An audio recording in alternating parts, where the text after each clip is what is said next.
Hello everyone, this is Yo Faithful, Amanda Splatts. And today, did a little Zatsu, little Yap Fest with flavor adjacent salty. Nice to have you here, man. Flavor adjacent?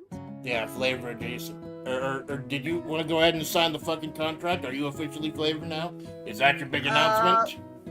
uh, uh, uh, uh, this is you're already putting so much on me. Oh man. You're putting so much on me right now. We're coming hot and heavy with the hard questions. I'm like Howard Stern, except without the whack pack. Well, I mean, I wouldn't be opposed to it. It would be kind of fun to put the flavor tag into the channel name, so I wouldn't be against it. So what flavor would you be, particularly? Myself. No, I mean like not flavor as an FlaVR. I mean like everyone is focused around a type of taste or something. Like caramelone is caramel. Chocolate Monado is like chocolate mint. Soren is some kind of hibiscus tea, I believe. Yeah.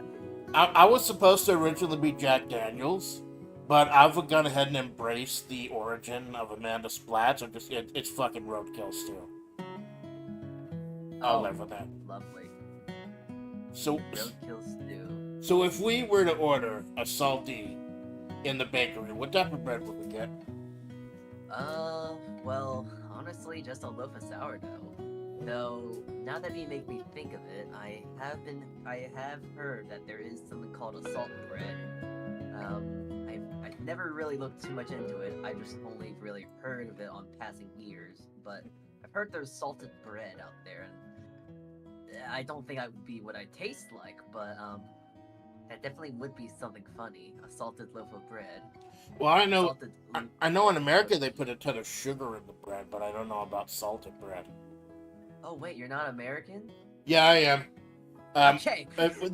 There's no indication of where Mojave is, but the desert is located in the United States somewhere. That is fair. That is fair. But you are true on that front. Whenever possible, we in the Americas, we love our sugar. We love our high fructose corn syrup.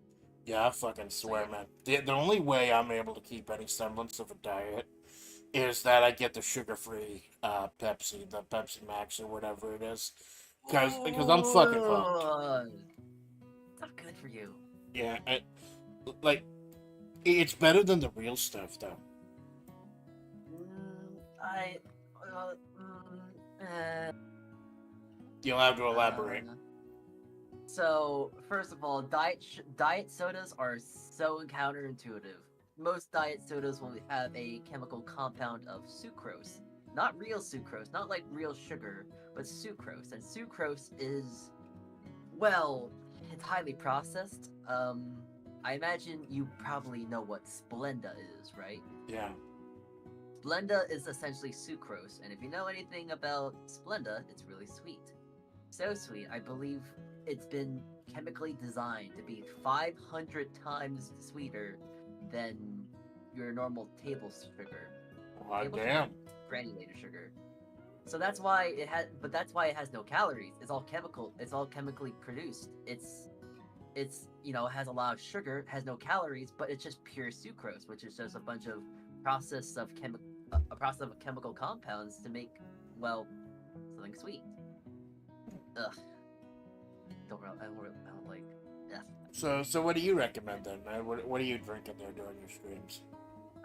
Actually, I'm drinking myself here a lovely cup of tea with lemonade iced tea. Oh, you got an Arnold Palmer, man. Fucking nice. I love an Arnold Palmer. It's just like, hey, listen, I love myself a good cup of tea. I love lemonade. I used to be a real big drinker of like Coca-Cola, the Sprites and stuff like that, but then it's like I'm gaining weight because like there's so much sugar. There's like so much sugar in sodas. Yeah, I would try to be careful about my health as well. Like, I started working from home like a couple months ago, so I don't get nearly as much exercise going out touching fucking sand like I do. I have to make more of an effort.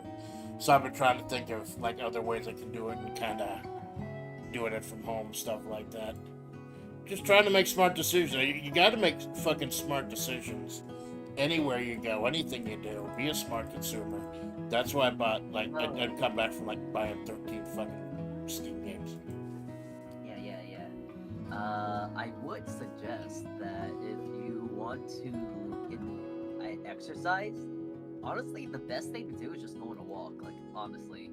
But don't bring your car, don't bring a bike, don't bring anything. Just, like, get a watch, go walk around for 15 minutes, and once 15 minutes is over, you walk back to your place of residence.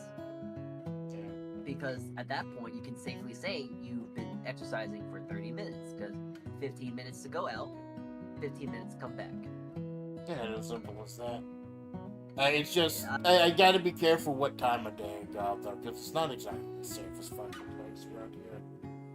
Like, I've talked about the homeless population around here, and while I feel bad for them, like, if I feel bad for the person who shanks me to death for my fucking wallet, it doesn't really change anything.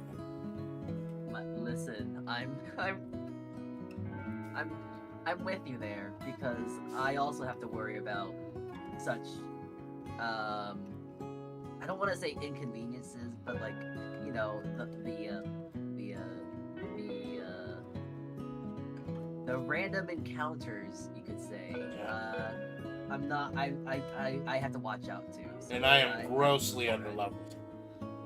Yeah. Like, the only reason I am here where now is because I found the cheese. But yeah. Listen, all you need to know is how to run. I have my, like, stamina maxed out and my speed maxed out, but, like, charisma and power, I got none of that. So, like, I'm not doing so grand in that regard. I just figure I'll get a fucking better rollout the next time. Couldn't be worse than this. I'll wait on my next roll. But what I do get is, back when I was working at Desert Salt LLC in the physical office at the actual job site, one of my coworkers said I should get pepper spray. And I looked into it and actually got pepper gel instead. Because the spray would just be carried by the fucking wind if you're not careful.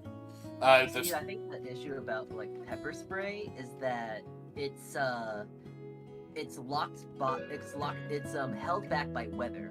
What if it's raining? What if it's snowing? What if it is windy? For love of God, oh jeez, you're in danger. Right, that's why they recommended I get the gel instead of the spray, because it's still not perfect, but the fact that it's a solid gel going into someone's eyes and all over someone's face, it's still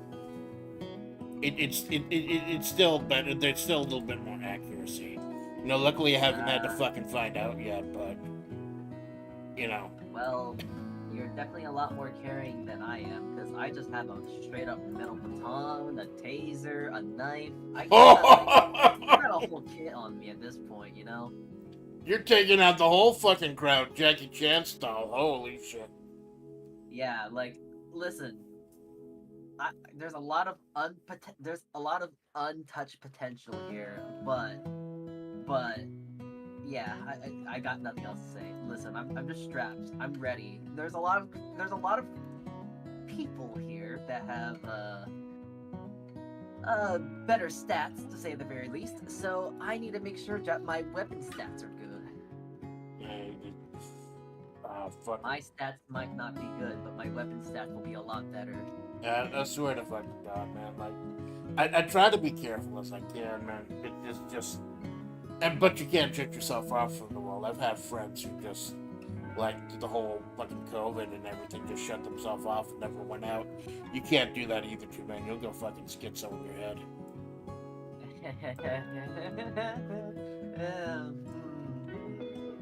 Yeah. So, on to much happier, much more cheerful topics.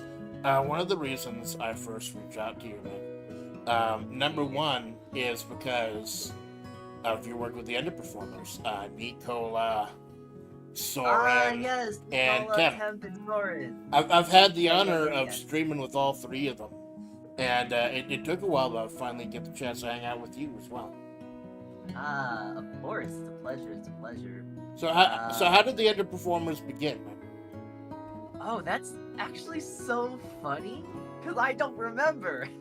No one fucking does. Like, I think I've asked everyone else, and no one can remember how the underperformers got together. Well, oh, okay. So if you want to know like how we got together, I think it's actually really funny because I think it was because me and Nicola. Okay, it's a really long story in the sense that how it began because I think I wanted to stream with Nicola at the time, and I got to know them, and we started playing Stardew Valley, and then I was talking to Ted, and then I was talking to Soren at the time too, like getting to know them, and it's like, oh hey, you guys want to play with us, and like because Nicola knows you, it's like, oh yeah, we should play like a different game or something, and I think we started out with like either. Okay, it was either Escape Simulator or it was Power Wash Sim. Oh, I know without a doubt in my mind, Power Wash Sim is where we got the name. I don't know what was our first collab though. Power Wash Simulator, man, that is such a weird fucking game. Like, you wouldn't think the concept would work. You're just running around cleaning a fucking house or whatever, but it works. You get into Zen. You just get slowly walking around, spraying around, and it's surprisingly optimized. Like, even on my fucking potato, I can run it somewhat well. It's just what is it? It's just TikTok. It's just a interactive TikTok. That's all it is in the end. Because you're just like, oh hey, wow, clicky click. Oh, this is the lines. They look good. Ah, it's so satisfying. I don't know if there's any game out there that'd be interactive TikTok. What's the one? Content warning, where you're the little. It's like Lethal Company, but instead of scraps, you're mining content. Yeah. I love content warning. That's a good one. I love that one. Yeah, so because like when I see y'all are always playing Stardew Valley. Well, we've honestly taken a bit of a break from Stardew, be it from a bit of burnout me things, but also we've been also wanting to play some other games. Like Stardew is great and all, but like we also want to make sure we're playing more games. Variety is good, but like it's kind of we don't have a theme. We just play. We go with our hearts. Yes. It's fucking beautiful, man. Yeah. I don't know what we have. I can't remember what we played the last time. Oh yeah, Terraria. We're playing Terraria now. Yeah. Minecraft in 2D. Yes, I forgot. But like, it's kind of funny that we are called underperformers because, So on the contrary, I hate underperforming. I love min-maxing. I love like, getting good. I like being good at video games. I know, man. And I didn't realize, like, oh shoot, like Temp doesn't know how to play this game. Nicola doesn't even have this game, and Soren, he knows of the game. But like I've synced like at least like 1,000 hours into the game. It's I you're know leading the way, around man. it.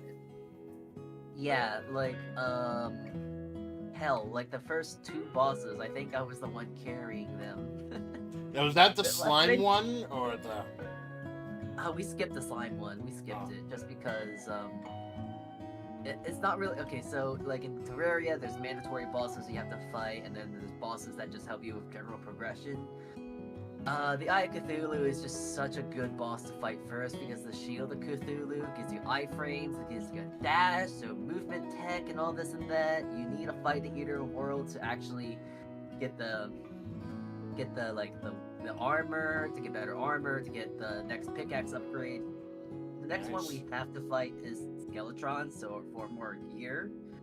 But we're actually almost. I think like next stream we might actually be able to fight the Skeletron and the Wall of Flesh. Those are the only 2 we have to fight next, and we're in hard mode. But Now, does Terraria have like an ending, or was it like Minecraft for so long where it didn't actually have an ending? So like define an ending, because if you're talking about a final boss, yes, there's a final boss. But if you're talking about like roll cutscene, game ends, new game plus, no, there isn't. Well, there's like obviously post game content and stuff, but like I know they quote unquote put a final boss in Minecraft with the Ender Dragon, just to kind of give like people like me who are trying to go to fucking point A to point B to point C and everything, something to shoot for. Linear gameplay. Yeah. I'm fucking old school. Yeah. I mean, I get that. It's easier and it's more fun for some people, so I 100% understand. But Terraria, to my knowledge, yeah, there's only there's one ultimate final. Well, okay, so technically there is one ultimate final boss, and then there's like a challenge of a boss because there's a boss that essentially will one-shot kill you, so you have to do it hitless. Oh no. But it's easier to do it after you fight the final boss, but it's a whole thing. Like, you can technically fight it, but like, you have to be like really good. And I've done it, but it's a grind. You gotta get good, and well, I don't like thinking about it, honestly. Well, by the time you put that much time in the game, you gotta have the skills and the stats and the tips and tricks down, right? Yeah. I mean, it's like, hey, I got the skills, but it doesn't mean I want to. You know, Right. it's like the skills to pay the bills. You know, you got money, you got the bills. You don't want to pay the bills, but you're gonna have to. I got the skills to pay the bills, but I don't really want to do the skills to pay the bills. You know. Yeah, like I got the skills to buy Steam games and a microphone. Bills can get paid in their own fucking time. No. You can't get to that mindset, man. You can't get to that fucking mindset. You gotta be smart with your money. You gotta be smart with your decisions. I mean, yeah, but it's a video game, so we don't have to worry about finances. Nice. It's all behind us, quite literally, like 1,000 hours ago, behind me. Now, I'm always looking for good games to stream with people that are not junk, because I run a fucking potato. I got like an i5 1235U laptop, and I can run a lot of games, but I can't stream like anything 3D. Like, I re-downloaded Tabletop Simulator because I was looking for a couple old game stuff to stream with people, and that slows things down. But I'm able to play stuff like BlazBlue Central Fiction, really technical and marvelous, beautiful looking 2D games, no problem. So like I thought this might be fun for a collab. Also, I got 100% orange juice, which is this real weird freaking board game. Ooh! I have that. It's a fun game. It's just anime Mario. It's anime girl Mario Party. Yeah, I actually played the demo and I liked it. The only thing that got me about it was there's like 50 fucking downloadable characters and I didn't know who to pick. So although I heard that it eased back when I found out that you can actually play as the boss character by beating the main campaign solo, so that was fine. So like I just picked one that I thought looked the coolest, and luckily it was some kind of cat woman with traps and a second version of the final boss. Oh, that's so fun. so I think I did pretty good for myself, but I got a whole bunch of shit to test out. And I promised myself at the beginning, like the reason I even started being a VTuber, was able to actually do this financially, was a stream. I keep going back to Pipkin Pippa about being a VTuber on a budget. They stated not to purchase anything that you probably wouldn't use if you weren't a streamer. But now doing this as long as I have for several months, I really, I want to go ahead and put more money into the streaming side. So I'll buy games if they go on sale here and there for potential collabs. Fuck Minecraft though. Like I have no interest in Minecraft. Like I got burnt out on Minecraft years ago, watching all my oshis back when they first became my oshis play fucking Minecraft, and people are still doing it all over. Like I see Malone and Nicola doing it, and it's fun. They make it entertaining. But I'll tell them I'll buy Minecraft when it's available on Steam. Oh, okay. That's how I'm getting out of that shit.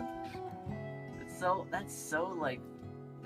Okay, so technically it was on Steam for a bit. I'm not talking about Minecraft Dungeons. No. Like base Minecraft, like it was on Steam. Now, is it on Steam still? I don't think so. But it was really funny because like it was a whole Twitter thing of like, oh, they're on, it's on Steam. Whoa, downvote, and it's like I don't care, but that's kind of funny. Yeah, I get a little pissed off like when I think that's why I jump on when I see a game like 90% off or something. When I try to jump on it as soon as possible, because things just get delisted all the time. Like there were a few Dreamcast games, like I got Nights into Dreams, and a couple other ones. Then because they ended up getting delisted and you can't buy them anymore. But at least if you download them or buy them at some point, then like you'll still be able to fucking access them. Yeah. Just kind But of reminds you that you don't really quote unquote own any of the stuff that you're paying for. hey, you just gotta get the physical copy, man. There's a physical copy of Minecraft. Technically yes, but it's inferior, and it's not good enough. Well, aren't there like two Minecrafts? There's the Java one, and then there's the other one that everyone actually fucking plays. The Bedrock one. The one that everyone plays but shouldn't play because it sucks.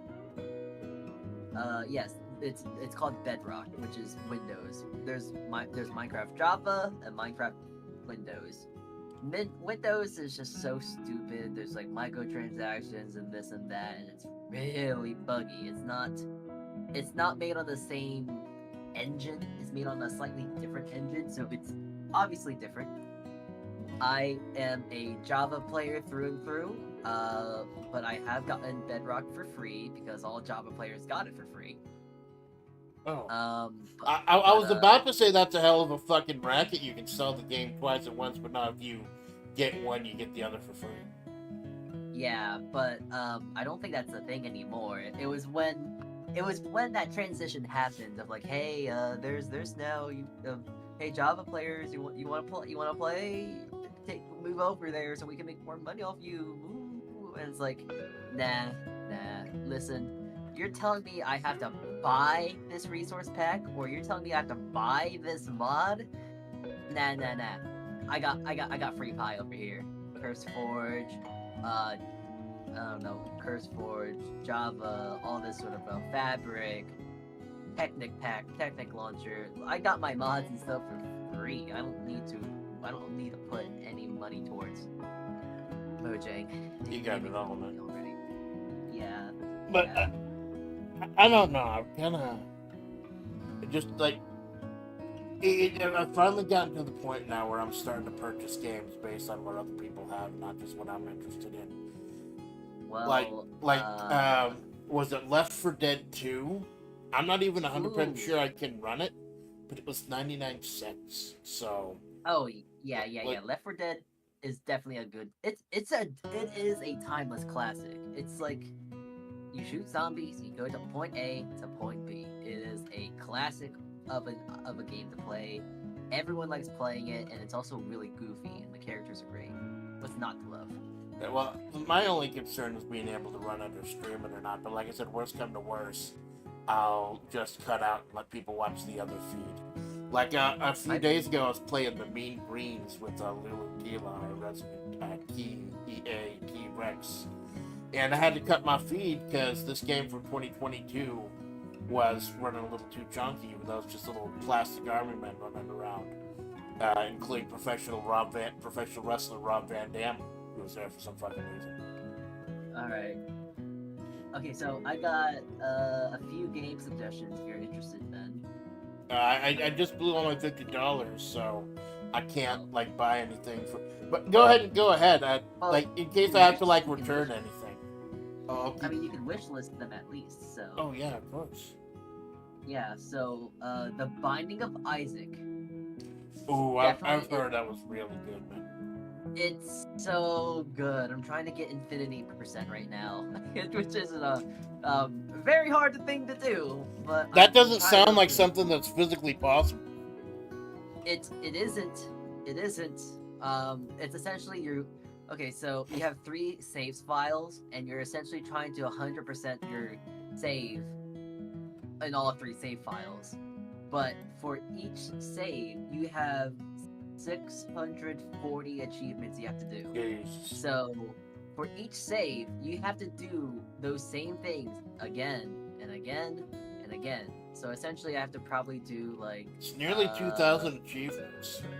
yeah, like a little over like 1,900 of them. So That's but more than it also- fucking Donkey Kong 64, I think. All those collectibles. Yeah. And you don't even I get to don't be know- 5 apes. Yeah, it's very it's gonna be a difficult task. I so far I'm a third of the way there. I got one file to the dead god, which is like 100%. So to get infinity percent, I need to get 3 dead gods. So like Greek mythos. But the last time I looked into Isaac, like, they kept adding more final bosses. Like, there was Hush that was recently added, and then you fought Isaac himself, and then, like, Mom's Foot, and it just so much. It just keeps adding on. And then there's, like, Super Greed or something. It's just, it just got kind of confusing to follow after a while. So, it is hard, but once you kind of just get the idea of, like, oh, okay, there's just, like, this route and this route, it's actually fairly linear, because there are technically 3 final bosses, technically, but, like, it's very straightforward. Like, you can either go fight Delirium, which is a penultimate final boss. You can fight the Beast, which is another thing. It's hard to explain. And then there's Mother, which is once more, it's kind of complicated. There's like a few final bosses, but like a final boss in the Binding of Isaac is kind of like weird to think about, because like the final boss, I don't know. I don't think there's really a final boss, so to say. It's just the end of your run boss, if anything. That's the better thing to say. It's just the end of your run, and because it's a roguelike, you know? Right. There are multiple paths, too. It's the roguelike of all roguelikes. When you think of roguelikes, you would think of the Binding of Isaac, or at least I think most people would, because it's just the father of all. It's the father to all roguelikes, really. So simple, so straightforward, and it actually is quite fun. So Yeah, I'm just looking up a couple of these pictures. Holy shit, that's fucking... You see this little cute kid curling up and crying in a ball, and the game asks you do not want to see mature content. oh yeah, crying naked baby that cries in front of enemies, and also like they're trying to kill him. There's also just like a lot of like really dark humor and like dark things, like, oh hey, you can go get glaucoma, you can get hemolacria, which is like a quality 4, which is like a really good item. There's death certificates you can get. There's like there's a lot of real, and then you can also worship Satan, and you can also like become an angel. I think you can become poop. You can be anything you want to be. As Anything long as you got the right RNG, though, right? Because there's like an Oh, absolute fuck ton of items in that game. Yes, but at the same time, it's really easy to rig the game too. Like, to rig, what I mean by rig, I mean by like, hey, you can like outplay the system. Like there are some characters that can quote unquote re-roll an item, which essentially just kind of has a chance to get an item to be a different item, because in the item there's item pools, and like, oh, only this item spawns from this item pool, so you can really manipulate the game to, if you know like the ins and outs, and like you would think like it's hard to keep track of, but you don't need to keep track of every single item. You just need to keep track of the good items. Yeah, I found that out like when for a while I was addicted to Vampire Survivors. And I've streamed a couple times. I have a build that is so powerful. I was actually literally, the whole stream was, I was just sitting in the middle of monsters for 4 hours, not touching anything. And then I opened up a Nintendo and played Blackjack while I just had everyone fucking being die and fucking murked running into me in the background. Oh, It was that kind of is fucking hilarious. that's so funny. But speaking of blackjack, have you heard of a game called Balatro? Actually, yeah. I've Like, not played so Balatro. First of all, Balatro is fucking poker. But I have not played Balatro yet. But I have played what is kind of Balatro with blackjack, Dungeons of Degenerate Gamblers. You start out with one suit, ace to king. You play blackjack against other people, and you do damage based on who's higher, or if someone busts, etc. And you get weird fucking cards, like you play with a get well soon card, or a library card, or a blood donor card. And you keep adding. It's quite literally a deck builder. It's goofy and it's fucking weird on the surface, but once you get into it, it's actually really nice and complex. It's like Balatro, but just with blackjack. Mhm. I have seen other Balatro streams though. That game seems to get really fucking addictive. Once you get in there, get a whole bunch of those jokers going. It's so okay. There's the sound design is great. The music is catchy. The sound design is like extremely catchy. Like it reels you in. It claws onto your brain, and you are stuck there. You're not gonna be able to leave. And then it's like simple game mechanics, because like, oh, this gives you this. It's very simple. It's very straightforward, but it's so manipulative.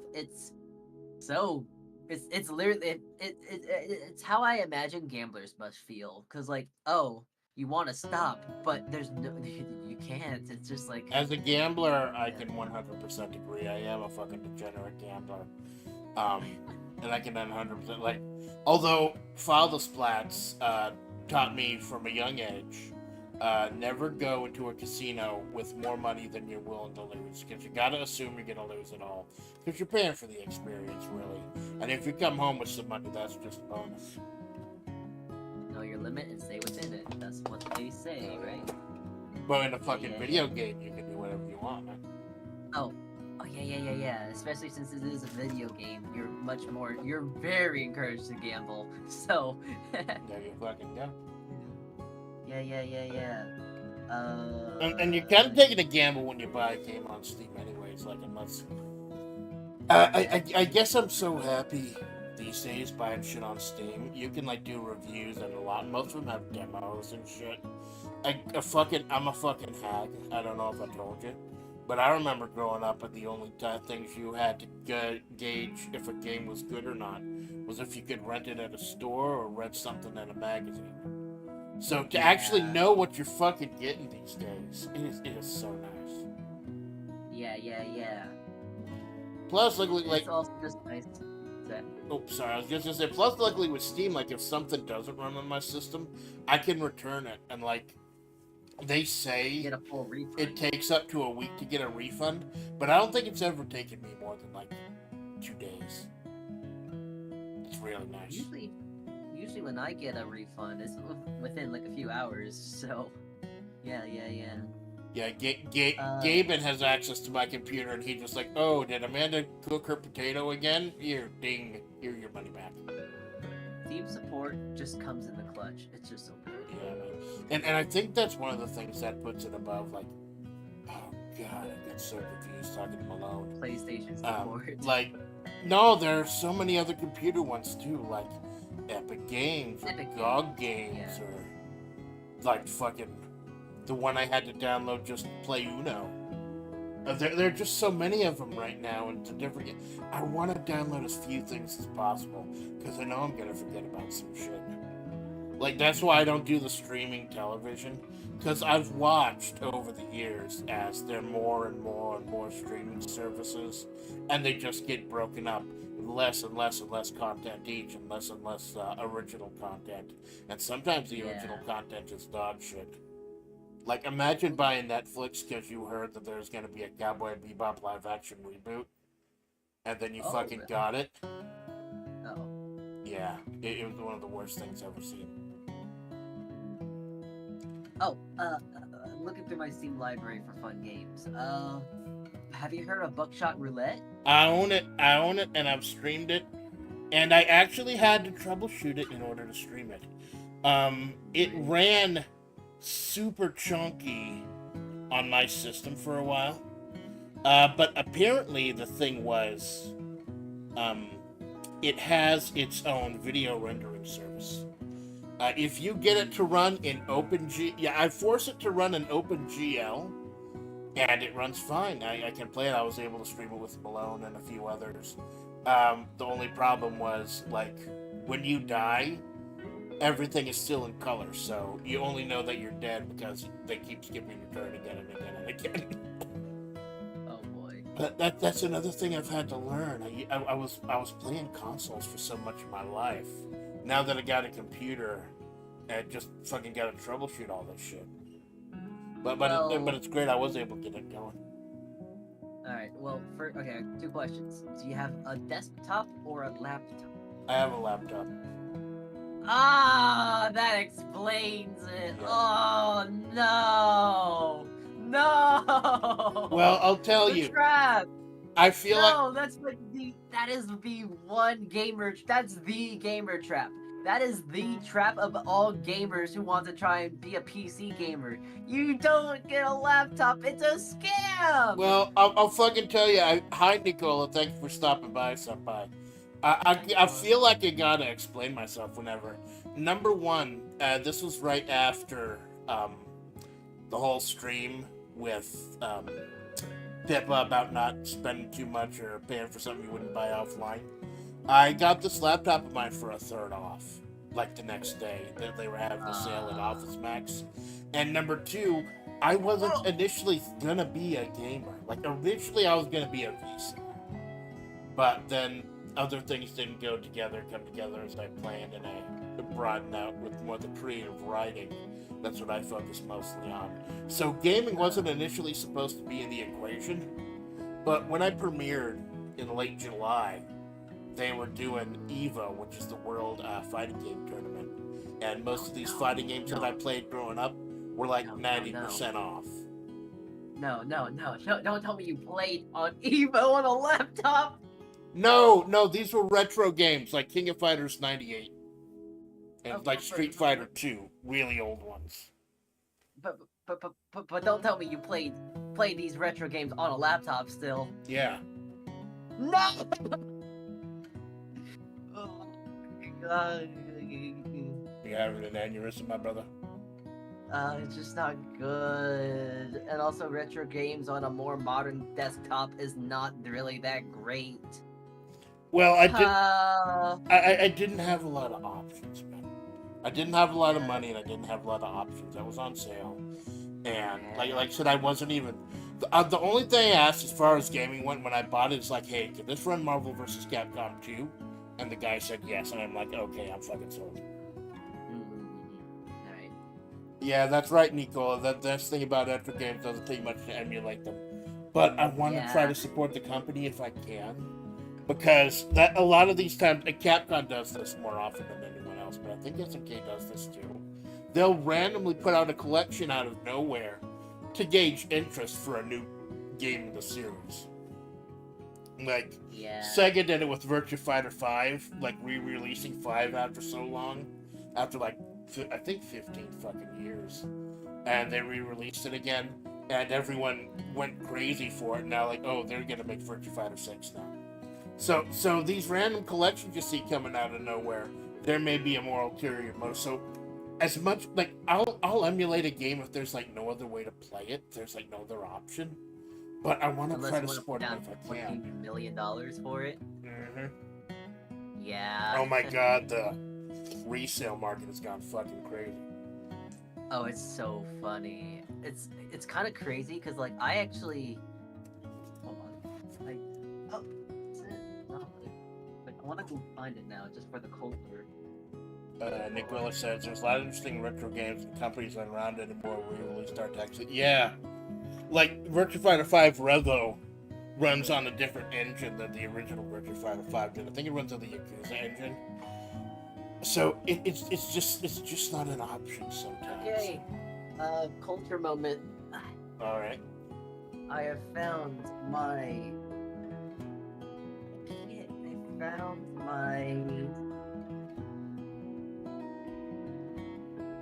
I'm my happy you found it. 3DS, my 3DS XL, and it still turns on. I got a charger, and it still works. I'm not sure if I can even make sure you can hear it. Well, can you, like, do you have a capture card to stream that or something? Like, you can plug into your computer?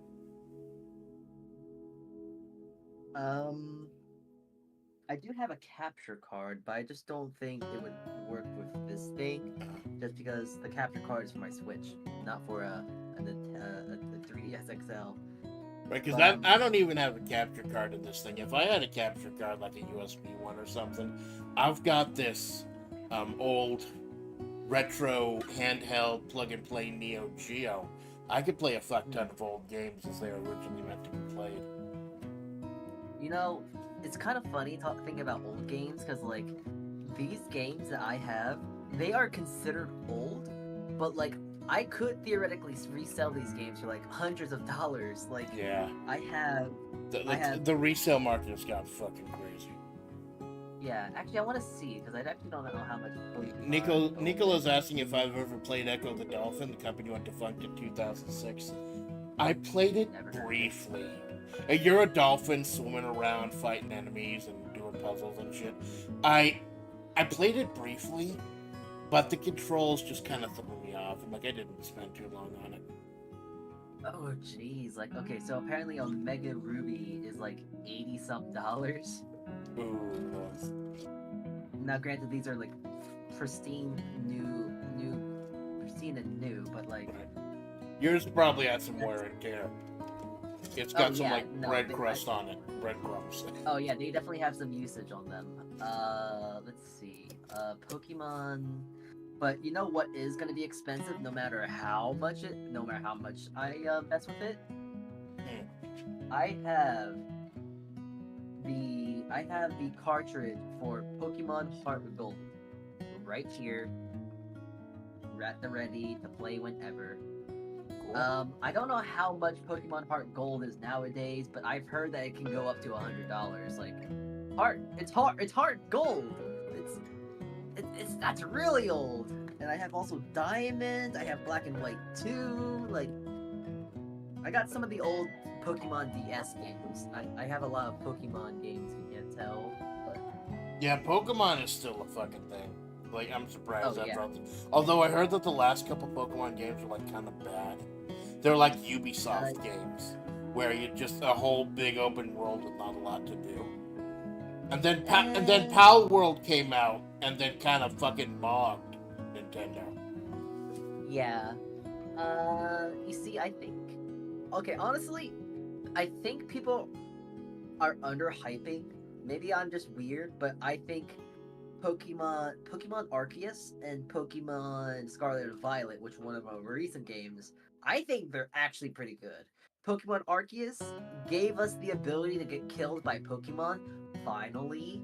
And also, Pokemon Scarlet and Violet actually has pretty compelling stories with some nice, lighthearted, dark themes, which is like, about time. Thank you. I want my parents to die. This is great. Oh my god, I'm so happy.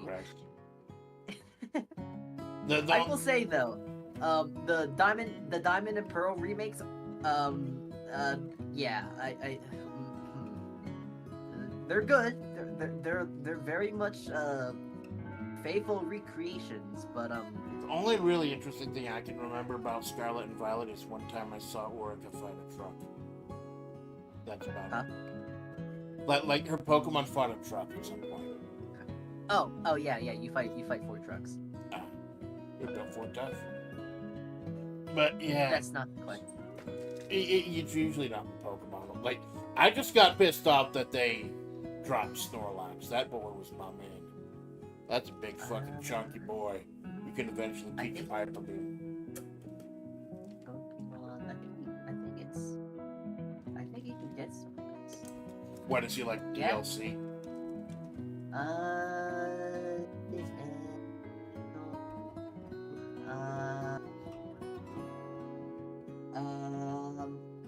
Yes, it is DLC.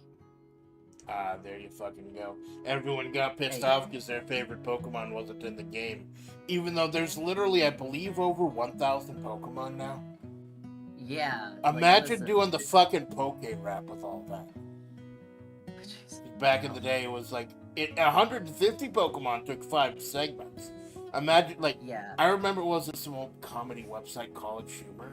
Took like a half hour to do the Poke Rap with all the Poke, and there was only like 600 of them at the time. Like, holy Oh, crap, that's they like just, a good you gotta five, keep maybe. evolving, man, I guess. Haha, keep evolving. I get it. That was a good one. Haha. But a lot of people, I know a lot of people my age were drawn to it because it was a lot of people's first introduction to RPGs. Like, I played Yeah. Final Fantasy and stuff at the time, but it was kind of an interesting tech with RPGs I played and stuff because back then I was looking for a compelling story to go with the games. And I think that kind of inspired me to do the writing as well. A lot of the stories that I played in video games and read back in the days, just trying to want to bring that into the world too. Yeah, That's why yeah, I got yeah. really interested when I heard that you were doing a flavor visual novel. So I went ahead and Ah, checked out the yes, yes, stream yes. briefly. The visual novel. Yes, yes, Like yes, I, yes, I yes, think I yes. was at work at the time, so I wasn't able to pay like a whole ton of attention. Then I watched the VOD and Kara poisoned the fucking well already. Thank you, Malone. You And mean by poison the well? so now I gotta fucking set things straight with your who Amanda Splatts is. But it's cool though Ah, because I know you're trying to like include everyone in flavor. Like I saw do some you of want me like to? I wasn't able to get the demo that you finished going, but it Oh, was that cool to was not see even all a. the notes That, for everyone. oh, I would like to mention that that wasn't a demo. That was a test to test it was just to test the game engine, not really a demo for Right. the thing. Like a proof of concept type of thing. Like to make sure that the whole thing was working. Yeah, it was just more or less to get my hands around on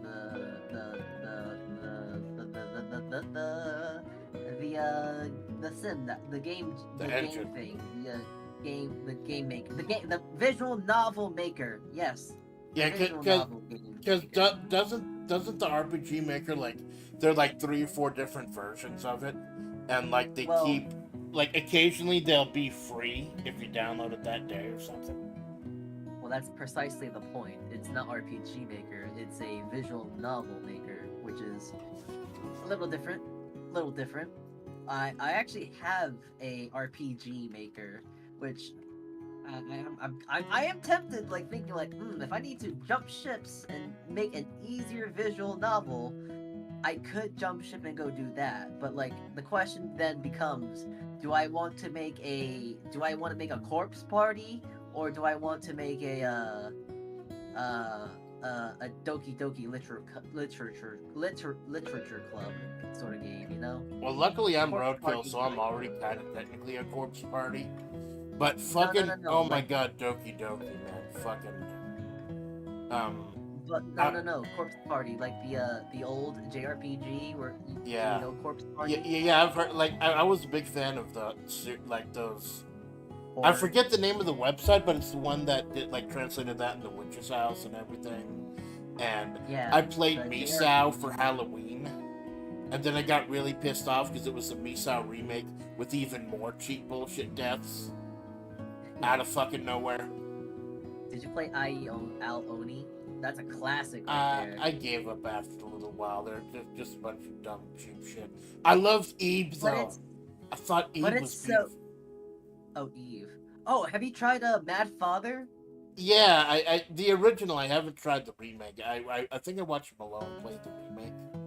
I believe the But remake is better, but the classic is, well, it's a classic. yeah, and I believe the originals are free too because they are made that like a lot of stock assets in the original maker. Uh huh. Yeah. But yeah, Uh, but visual novels, like you're talking about fucking Doki Doki Literature Club. I've been on the fence about streaming that or not, just because like, what can I say about it? Like everyone knows the twist and everything. Everyone knows what's really going on. yeah. Like if I just I let mean, it sit for a while longer, people forget about it. Maybe I can pick it up. Maybe I can add something interesting to it. I will tell you though, Yuri is best girl. I will die on that fucking hill. I'm sorry. I like one of two of them. It's really hard for me to choose. Like Sayori, just because like, oh no, baby, no. You no. feel bad for her, you do. She doesn't deserve what happened to her. Yeah, and it's like, oh God, no, I relate to you, girl, baby. Oh no, sweetie. And also, But spoiler I also alert, she really- does come back in the end regardless of what you do, so Yeah. at least she gets another chance. Yeah, which is, I still want them all to be happy, but I also really like Natsuki just because I'm a silly guy that goes under the silly qualms and silly sort of tropes, and you know, tsunderes, they're kind of funny, they're kind of cute, and it's like, damn. I don't know, I feel like she it's- crosses the I line like from tsunderes. Tsundere right into fucking Brat, though. Oh yeah. Like, she does get on my fucking nerves. I think I just think that kind of like trope is just funny. I think it's charming, it's funny, it's like, oh, I love you, you're so sweet. I know you're trying to maul my head off, but like, oh, it just makes me wanna just like pick you up and like throw you on a couch or something. Well, then she's Tsundere, but then fucking Yuri is the yandere. The fucking elegant. Well, I picture her speaking in a British voice for some reason. And then she gets that fucking knife out, and then she, like, comes on the letter or something. I don't think she's yandere. I think she's just well, I don't really think yandere is really the right word.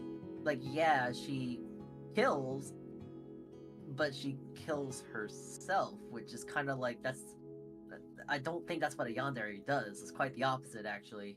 She'll kill you, not herself. Honestly, I think, isn't Monica more of the ideas of a yandere than anything? Fuck Monica. Like, she's the fucking evil, emotionally manipulative one. Who's like, Yeah. a bit like Yuri. Like, what, like, there wasn't, like, there may have been some stuff wrong with her, but it wasn't even, like, really her fucking fault. Monica was fudging the numbers behind the scenes. Like, I forget what it was called. There was a mod that was eventually endorsed. Now, I thought about playing this. There's a mod that was eventually endorsed, I think, by the company called Doki Doki Blue Skies, where it's what if there was no fourth wall breaking twist, and what if these were actual girls in an actual visual novel, and what if it was played 100% straight? And it's actually kind of compelling. So, like, do you have the ability to save them, or do you just witness them all die, or do you not want to spoil it? Not gonna spoil it, but there are happy endings for everyone, and bad endings for good. everyone. Like it's a straight up normal visual novel. It takes out the fourth wall breaking shit, and it's like, what if they played Doki Doki Literature Club 100% straight? And it's really compelling how they replace the narrative and actually get to explore the characters. They even get to explore Monica a little bit, since she's no longer a maniacal, manipulative bitch. I'm not sure about you. I know it's cheesy as hell, but like when a horror game gives a good happy ending, it just makes me happy. Like, there's a lot of like horror games, within I guess recent times where they're just like, oh, you kind of get a bittersweet ending, but listen, I love myself some sugar. I love myself some happiness. I love things I don't have. So just let me have like a secret non-canon ending where everything goes right. I just want that. Just make I want my characters to be I want my non-real characters to be happy. Well, that's one of the reasons why when I do an RPG or something like that, I try not to spoil anything for myself, but I do look up, are there multiple endings, and is there a way to get a happy ending? If so, I will go ahead and put check marks on how to do that, get the best possible ending. That's why even before I played the Literature Club for the first time, I knew about the fucking save scumming trick, where you literally have to save scum in order to get the best ending. Basically, what you have to do for anyone who hasn't played it 15 fucking years, get on it. You have to date all three girls and get all three of their special little pictures before Sayori and Heroes. Basically, you gotta date Yuri, get all three special pictures, save, start again. Date Natsuki, get all three pictures, save, start again. Date Sayori, get all three pictures. Because if she had Heroes, that breaks the sequence and you're on to the second act of the story. You got to do everything in the first act.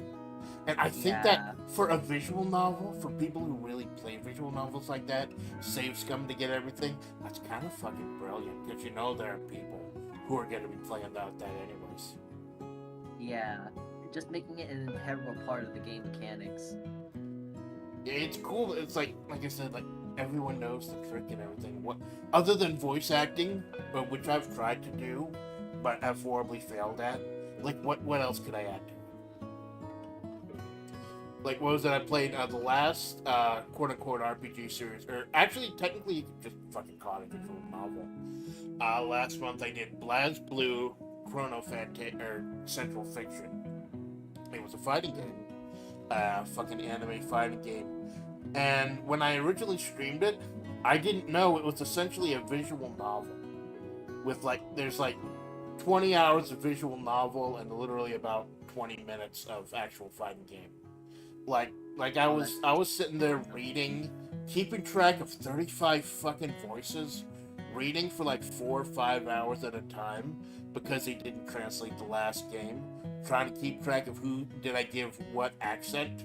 And eventually, I got to a section with fighting. I just spammed towards hard punch, jump hard punch, occasionally weapon button to get health back. It was fucking dumb. But when I stopped approaching it as a fighting game and started approaching it as a visual novel, I actually started to kind of get into it. A fighting game visual novel definitely does sound different, but it sounds like a different that you can very much take advantage of. Well, if you want to check it out, they never translated the last game in the series, for audio.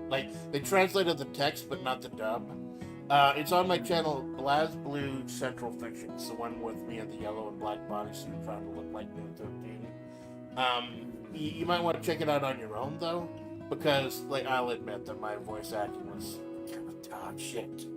I didn't expect to do so much, but once I realized it was a visual novel, I was able to enjoy it like that.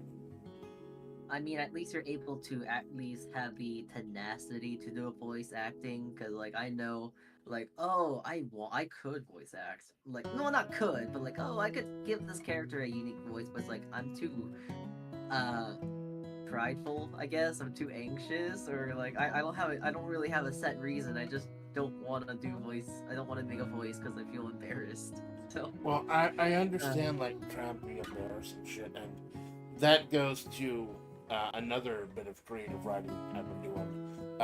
I have a simulation wrestling game that I played when I was young, and they made a remake of it, Fire Pro Wrestling World.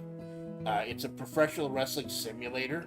We could just sit down and watch wrestling matches for hours, make up tournaments and stuff like that. I used to do it when I was young, and then they released it on Steam. I was able to get everything I needed for dirt cheap, and I made streams about it, and it kind of helped with the inherent too, worrying about playing all these popular games, shit I can't run and everything, playing the games that everyone's playing.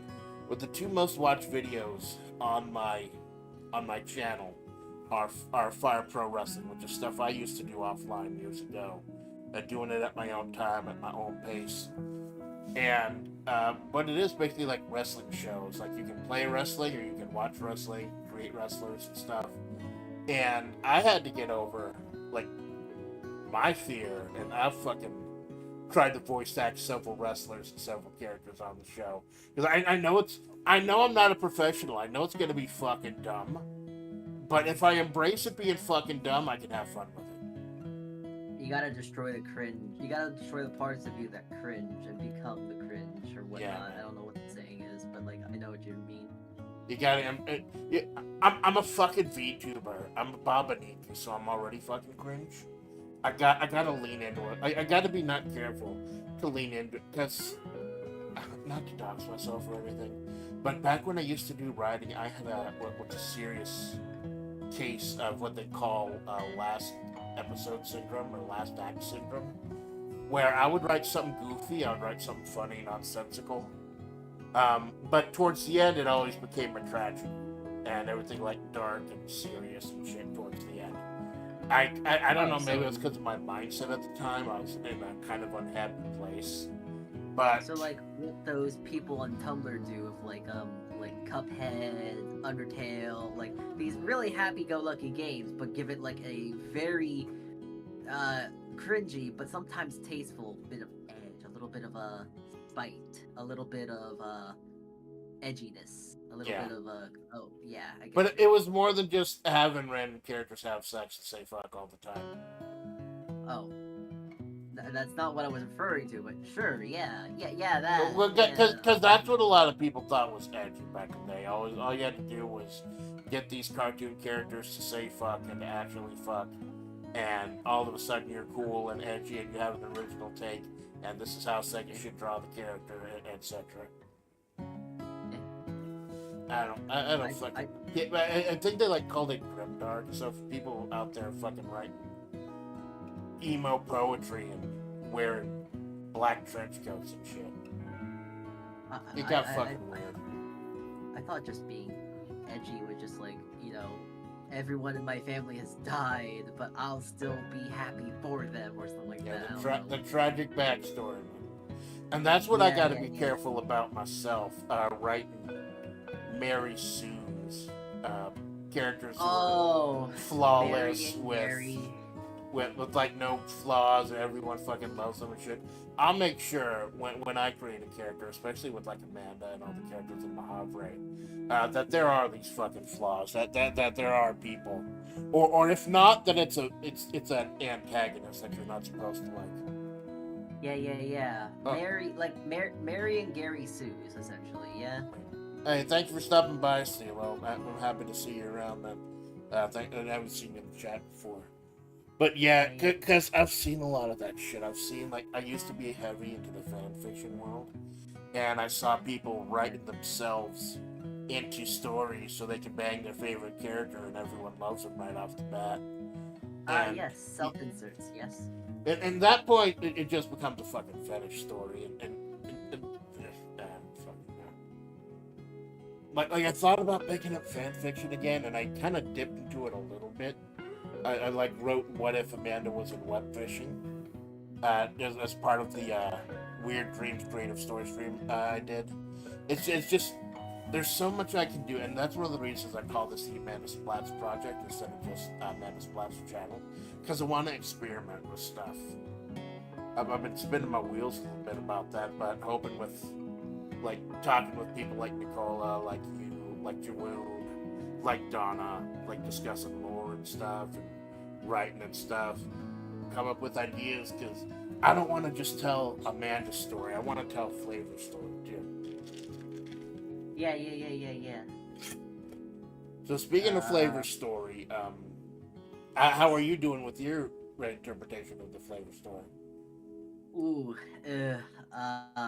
well, okay, so first of all, I have the freedom to essentially make this. This is supposed.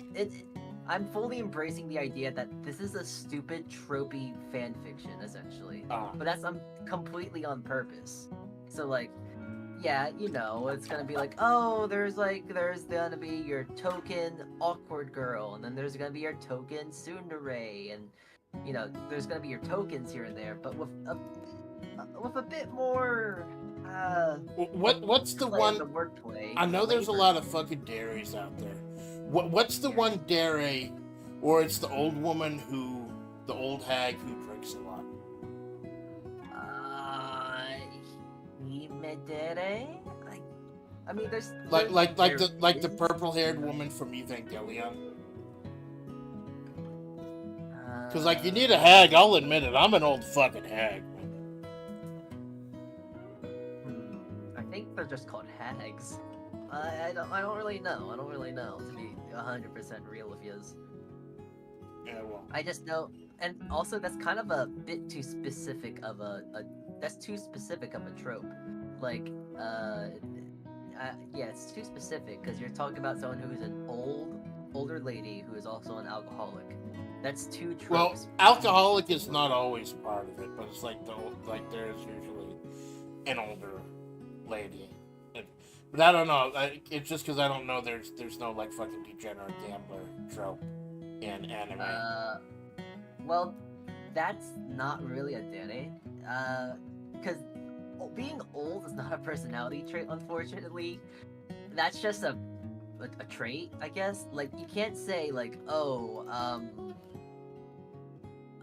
is there a anime character that is 5'2" with red hair? Like, that's not really a trope. That's just kind of a character design, you know? Like, Yeah. being old is also a character design, but like, CeeLo, oops, sorry, I was gonna say CeeLo says maybe Baba, not that specific, Origaru has the sensei type of one. I've never heard of Baba.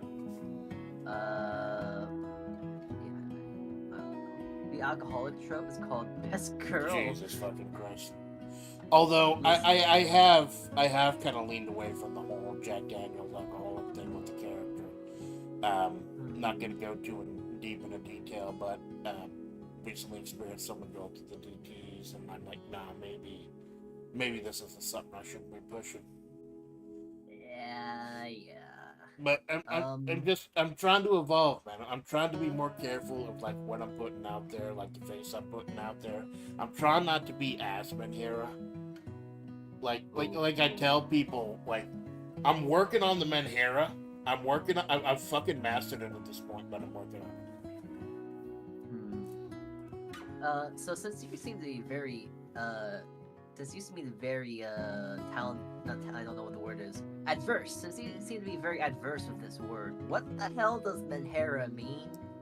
It's like mental problems, like having a breakdown, I believe. Oh, just so, like okay, just having a mental breakdown. It's just like when you snap, like when you fart, like ranting and raving and screaming and crying and bawling and pissing and shitting, and maybe not that far, but it's just like. But getting around to the idea. Yeah, I fucking hate to say it, and I apologize right now for anyone who's watching, but like, think of that. Oh, yeah. That's about as clear as I can put it, Russia. Ooh, okay, got it. Menhera, though, jeez, I definitely understand that notion. I'm not sure how obvious for people to know or not that if I'm Menhera, because usually I try to put off this persona, if you know, of like, hey, I'm just a little guy, but also I'm a little guy with so many problems. I'm just really good at hiding them. Yeah, relatable. You're relatable. Just like that's why Sayori is like, oh, you know, girl, she knows. Oh, that's real smart, Nicole. So it's Japanese shorting for mental health. It's short for all the JPs to like Mentaru have. Oh my god, that's a fucking revelation. That makes total sense. Mentaru Herafu. I see it now. So funny. Mind fucking blown. Wow, thank you for that, CeeLo. Thank you for that, Nicola. Arigat thanks. Ariga thanks. I apologize. All Yamude can stop now. Gomenna sorry. Yeah, Coco taught me all that shit. Kaicho. We're talking about Kiryu. I find myself talking about Kiryu and Coco a lot. I miss Coco, but I'm happy that she's out fucking living her dream right now. Like, literally living her dream. She is in the fucking video game of the fictional character she's crushing on him in game. It's fucking great. In universe. Yeah. Yeah, you know, it's a shame that we lost this dragon, but hey, there is this really cool samurai on the rising, you know? Hell yeah. Plus, like, I think maybe she was kind of becoming too big. Like, what she wanted to do did not pair with what HoloLive wanted. Because, you know, HoloLive is still trying to lean into the whole fucking idol thing. Like, isn't there, like, their next annual idol concert coming up soon? Like, I don't pay much attention to that anymore. Yes. If not, it's already passed. Because I think the only actual hollow I follow anymore is ASCII, the singer, for obvious reasons. And even then, I Oh don't my follow god, too much anymore. ASCII! Yeah. I fucking love ASCII. I love old school ASCII, man. I love ASCII Black. That's how far I'm going back. Although back then, the old school ASCII, INNK days, apparently, she didn't have a lot of say in like the lyrics and stuff. Like she didn't write anything. These days, she's got a lot more creative control. So I'm happy for that. But I will admit, I loved her older shit better. I Can't Control Myself is a fucking banger. Anyone who thinks ASCII is say so and it's always been say so, watch the music video for I Can't Control Myself, where she actually ends up putting a gun to her head at the end of the video. She goes That's about fucking right, crazy though. and murders people, and it's hardcore. But I like ASCII's like newer design. Honestly, I'm not gonna say it. The weird like hair thing kind of bothered me. I think she was like the original design was trying to get more into that like virtual Yeah, idol, the like twin very leaning towards that. I Which admit is that, like, yeah, that's the fine. first one, the Twin Tails, was weird, only because they hadn't figured out the clipping issues. Because they were just Yeah, going it just through looks like everything. it almost looked like they were wings on her head, but like the more recent one she has is so class. She's so pretty and like she looks like She looks like an I don't know. adult, because we all know Yeah. she's a quote unquote mom, I believe. Oh, I personally love the second one with the big puffy jacket and the bowl cut. I think that's peak ASCII. And I'm gonna say this once. I'm breaking one of my only rules about like not talking about past lives and shit. I'm saying this once for the completion for this conversation.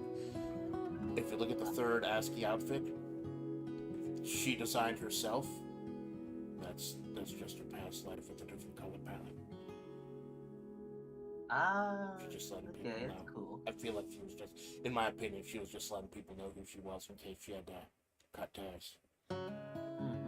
But she's back. She after grinding, that made me so happy. After 5 or 6 years grinding so fucking hard, she got a record deal with Victor Music and everything, and now they're actually paying fucking attention to her. And her pal Suisse is a fucking megastar over there.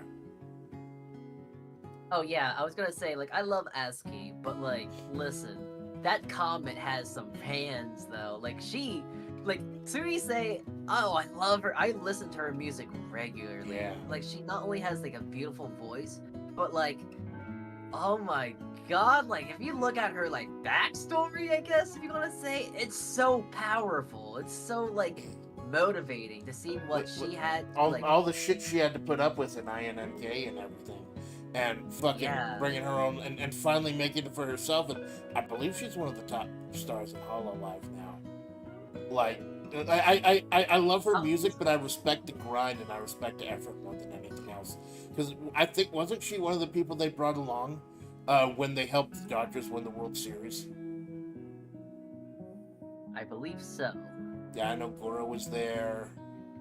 I think one of the pink-haired ones was there. I think Suisse was there. Yeah. She's so strong. So You're damn right, Tino. It was like, I know a lot of people like sleep on Gen Zero or like they just pick one. You look at all the 5 of them; they're just fucking great. Like you got Suisse, you got ASCII, you got Sora, of course, the originator, #1, still doing her fucking thing. Still, if you look at what like an actual idol ideal, you think about Sora. And then there's fucking Migo. Migo is a fucking house. Has become...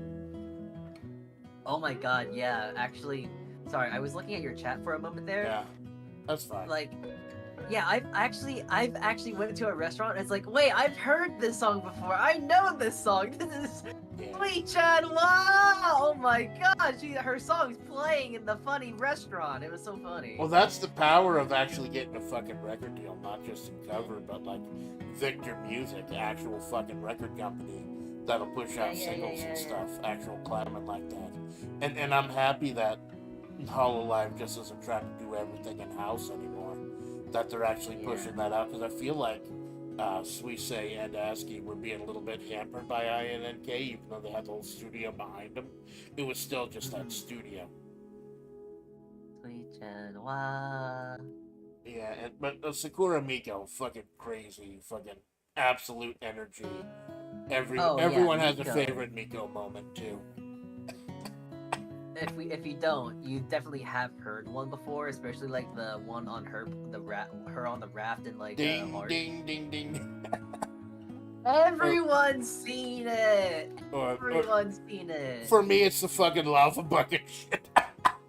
Oh, I mean, of course, that's also a classic. Chucking out the fucking lava in the bucket, having no fucking clue what's going on. Like Gen 0, like all the JP branches, like early ones, like 1012, whatever you want to say, they are just so integral to like the pillars. They are literally just the pillars of Hololive and such. Well, I'll tell you the one I didn't know much about, and I actually had to do some research, because she won a spot. She won a spot in my Fire Pro for Federation Desert Mid-South, Robico. I didn't watch a whole lot of Robico. I started watching her recently to do research, and she's just so... It's weird how fucking chill she is. Even though she's like a high-spec first-person game, it's just very, very comfy. Yeah, she's like cozy, comfy, not simple in a bad way, but you know, like cozy. I hate using the word simple, because like simple means generic, but like simple is such an endearing word for me. It's like, oh, like you're so sweet. Oh, you're so simple. I love that for you, you know? Yeah, it's just you can just kind of relax. It's nothing horribly confusing or anything. It's just you can just chill. It's like reading a book versus TikTok. Like doing something simple it is a good thing to do every now and then. TikTok fun, but it's good to just read a book or go outside and have a glass of water and maybe like sit on a park bench and just watch the like grass, just like watch the birds in the sky. It's just simple is not a bad thing. It's okay to just relax. Life moves too quickly. It's okay to sit back and watch it all go. Yeah. I don't like the Dutch or something have a word for that? Like just sitting back and relaxing and watching things happen or something. I think there's like a Dutch word for that. Like I fucking do that too. Like even though I'm working from home now, I just go outside, like out front, like I can see a couple buildings from here, and just sit out there and like on some old masonry and shit, and just watch like cars and stuff. It's healthy to do that, yeah. I think I weird. It's just healthy to go outside. Like I feel like a lot of people are disconnected with nature, but like it's okay to go outside every now and then. It's vital. And it really helped back when I was working at an actual physical job site. It really helped keep me grounded, where I literally had to touch sand, because I'm in the fucking desert. Where I had to touch sand, like literally just to get to and from work. It does help center you, man, because you see so many people, and I was in danger of being one of those people when I started working from home. Didn't commute as much. It just does not get out there. It just does not. That the 2 or 3 or 4 screens you're looking at is your entire fucking world, and when something happens there, it just kind of magnifies. I'm not sure about you, but like when it comes to like if you ever feel overwhelmed or you want to feel less overwhelmed, don't look for news. And especially overseas news. Oh my god. It's okay to be in a small little bubble. You don't have to know everything, you know? I watch the news for an hour in the morning while I'm like cooking and shit, and that's it. But like if there's an emergency broadcast, people know how to reach me. But I used to be into that back in the day. Like I don't do politics here on this channel, but I used to watch the news almost religiously in like the mid 2000s, because there was just so much shit happening at the time post 9/11, and I think it fucked me up pretty bad. Perhaps I'm just a silly Zoomer, millennial. Perhaps I'm a silly young guy, a little silly virtual assistant here, but like, I avoid the news like the plague. If I need to hear about the news, I will hear it locally, or I will see it trending on Twitter. But like, oh, Yeah, because a lot of even smaller cities now have websites and local newspapers and stuff you can check out. yeah, I just look at the local news nowadays. Now, granted, the local news around where I live is, oh, X person got shot, this Yeah. person got robbed, and it's like, I don't even like looking at this, so I just avoid the news altogether. But, like, I'll hear something at the passing ear of, like, oh, hey, did you know that, so-and-so got an award for being this and that? And it's like, finally something good in the world. Oh, jeez. Well, I don't know. I used to try to, for a while, I used to try to comment by filtering that through like late night television, like guys like Seth Meyers and Colbert and stuff like that. But even that got kind of depressing, and it Yeah, just yeah, kind of yeah, blew my yeah. mind. So I just had to back off completely. Now my world is fucking VTubers, and I have never been happier or momentaire. You know what they say, ignorance is bliss. Yeah. Did you get cut right upside the fucking head? Yeah. Oh, hey, I don't mean to, like, wind us back in, because, you know, I love a good yappage as much as next guy. Yeah, what's up? But do you want to talk a bit more of, I don't know, that FlaVR novel? Because you said you had some stuff you wanted to set straight, and I have been thinking about Fucking that yes! after that letter. I was trying to Okay. think of a polite way to bring it back around, but if you want to fucking do this, let's fucking do this. I will answer. Alright! I will answer fucking questions.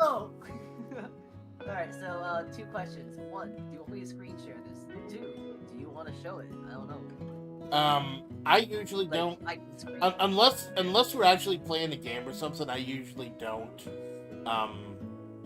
show like my browser or anything, just for security purposes. But if you clip if you clip a picture or something, I'll post it on my feed. No, like, I mean, okay, so it's gonna be kind of jank, but there's a way to screen share my screen share to your screen to OBS. Oh, I've done that a couple times. Like I did that with Malone doing role playing session, and I did that with DeadMac doing Idle Showdown. The OBS virtual camera, right? Well, I'm not sure. I was essentially just going to do this because I actually have. Hold on, let me pick it up.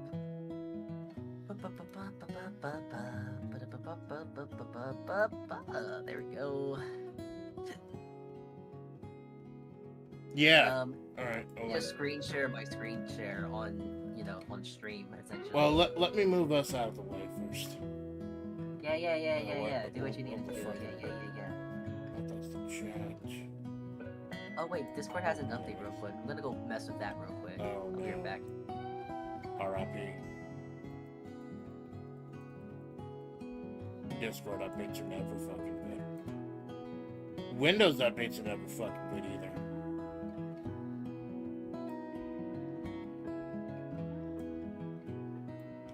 I notice I'm not jumping around anything more. I think maybe it's because I left the call. I was just fascinated by how my Fuki stopped working when I was the only person on the call.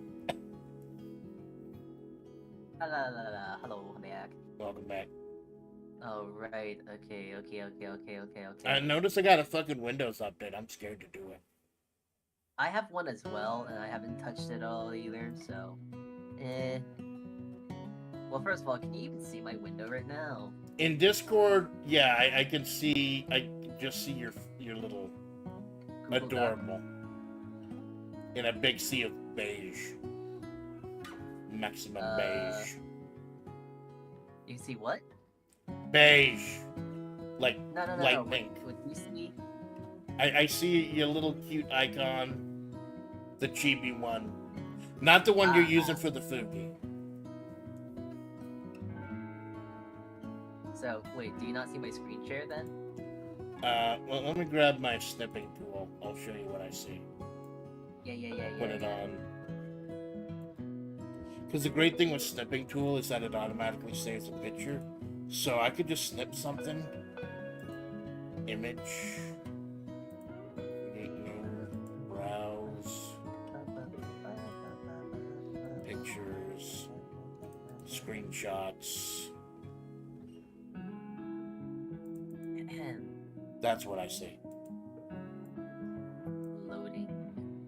Oh, yeah. Okay. That's what I see. Hold on. Let me try and share my screen, and you gotta click on the screen share, and then all that whatnot. But then how would I put that into OBS? Okay. Wait, do you not see this? Okay, so I was thinking that you stream my streams, okay. Hold on. Recalibrating.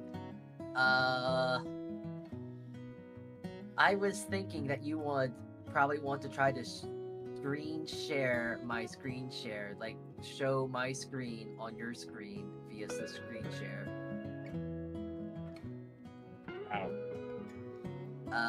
Okay, so, okay, we're gonna do some fun tech here. So, go to OBS and then add a new thing. Oh, by the way, make sure you put this in studio mode so you can see the edits, but no one else can. I'm not gonna be going into Google Docs if that's what you're talking about. Huh? I'm not gonna. Is this like a Google Doc thing where we both added a Google Doc? No. Because what'll it be showing? You're only gonna be seeing my. No, okay. So the idea is that you're gonna be streaming. You're gonna stream my screen skip. This is such a tongue twister. You are going to stream my screen share of me showing my Google Doc. So you're not gonna show any of your credentials. You're just showing my view of, well, Discord. All right. So the idea is that you're gonna. Okay, are you on studio mode first? How do I do studio mode? I'm on on your streamer mode controls. if that's what that means. Okay, so you're on OBS, right? Yeah. Windows. So do you see start stream, manage broadcast, start recording, etc.? Yeah. Click on studio mode, and that will split your thing into two things. Your preview and your program. The program is what the viewers see. The preview is what only you can see. Now you can add as much stuff as you want to this left side. You can make things toggleable, but none of the stuff on the right side, the things that people will see. Only you can see the left side's edits. This is where you can do that streamer magic of like, oh, something's already prepared and all that whatnot. I've got preview main stage on the left and program main stage on the right. Yes. Okay, so here's what we're gonna do. Click on window capture. Do I do this on preview main stage or program main stage? Oh, it's on preview by default. Your preview is only the preview that you will see, no one else. Alright, so window capture? Yeah, window capture, and then you just want to name it something random. Alright. With window capture, you then want to select a window, and then you essentially want to essentially capture Discord. Now you're going to probably want to try to clip it, like snip it a bit. Like if you press Alt, if you click on the window tab and it's showing Discord, you can click it, and then if you press Alt while clicking the scrolly thing, you'll actually be able to snip out some crucial things if you don't want to show. But the main idea is that you're snipping out the screen share, so you're only seeing the screen share of the of my screen share. Wow, that's fucking weird. I'm holding the alt button and things are just disappearing into the fucking ether. It's crazy. It's fun streamer magic. Streamer tech. This must be how This must be how Vinny Vine Sauce does it. Huh? Yeah. So now how do I get this onto the main stage? If you want to make this on the main stage, you just click off studio mode, and it should just instantly change it. Alright.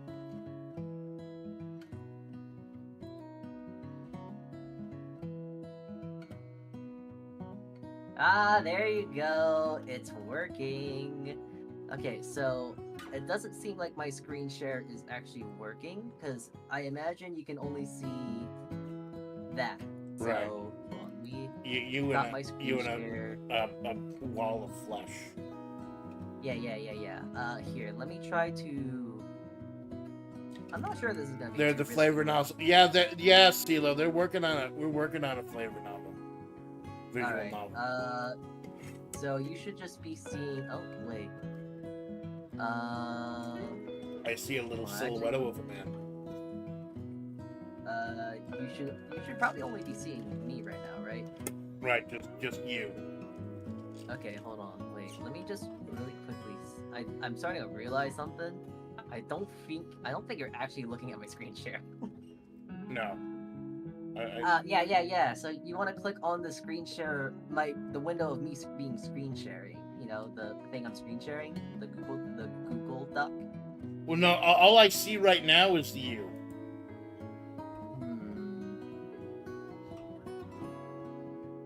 Oh, left button. The left button. I think it's the left. That was The the left one with button. all... No, the far left, the one that has like all those the semantics and stuff. No, but that's my stream. That's my virtual camera. Oh no, you turn off your virtual camera. You don't need that on. I didn't turn it on. There's a button that says watch stream. This is so confusing. I can't see. Alright, you know what? Too much semantics. I'll just send screenshots. Yeah. Well, hey, I tried to show you some tech. I at least showed you some silly things. I don't know. You might want to also turn off the thing, just so... I've just deleted it. Oh no, our DMs, ooh. There's nothing there. There's nothing there. There's nothing to worry about. This is cutting into our Connect 4 time at this point.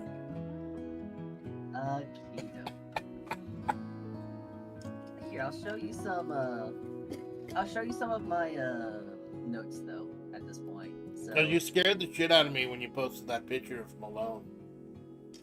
What picture of Malone? And there's like a picture of like Mina hauling away Malone or something, and then everyone refused to elaborate.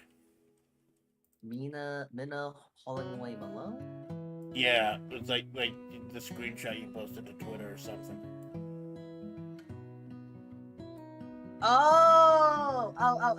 You mean of the tech game, the silly game? Yeah. Yeah. Okay, no.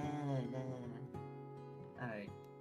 Well, here, I'll be communicating my Google Docs via screenshots. So yes. So as you mentioned previously, I am trying to be as inclusive as possible, but also trying to, like, you know, respect everyone's character in a way. Right. I was basically, I think, like, after, I think Kara, Zoran, and I had a Fortnite collab, but after our collab, oh wait, no, it was Rika. No, I don't know why I get Rika and Soren mixed up. They're both redhead girls. Yeah, I'm so happy Rika 2 is back. Like I was really worried about it for a while. Yeah. Yeah, because I noticed there's Susie and Gwen and Choco and Grub and Lulu and I didn't see my name on there. Because okay, maybe it's perhaps I'm a bit. So, okay, so here, let me show you like the main document, and then you can show this off if you want. So there is a bunch of here. I got a few of these. Let me get these out.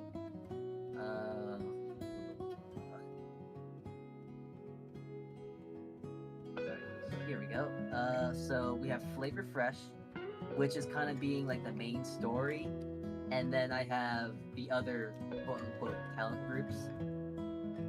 So initially when I did want to take upon this task, the idea was that I would just pretty much just only stick with what I know. Right. So, I pretty much only knew like this is pretty much the only characters I knew of. When I was told, but when I was having this chat with, this is the wrong group chat.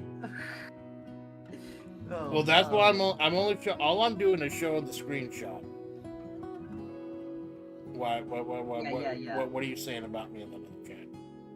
Oh no, I was posting the screenshots in the wrong group chat. Oh. So these are the ones that I have been initially was just gonna do because first of all, this was my first time making a game, first time making an actual inclusive story, so I didn't want to overwhelm myself. So I thought, let's start with Flavor Fresh, and I thought, okay, that's gonna be kind of a linear, silly game, little visual novel. So then I started adding, okay, let's make this as inclusive as possible with knowing some of the characters that I know of, and then some of the characters I just want to add. So like Niana, Mixie. I'm not really sure about Niana too well. I'm trying to see how do I want to um include them along with Mixie, but I know more about Niana. I watch a bit more of her stuff. Mixie, I know she's cracked at rhythm games to my knowledge. So I try and do something with that. The sus / graduated talents, I just thought that there's nothing wrong with them. I just wanted to think of my non-OCD brain is like, oh hey, you need to group these people. They're all graduated, and although I could say the graduated VTubers, I think sus is just a lot funnier. Well, if you're doing a high school thing though, the graduation thing might have a double meaning.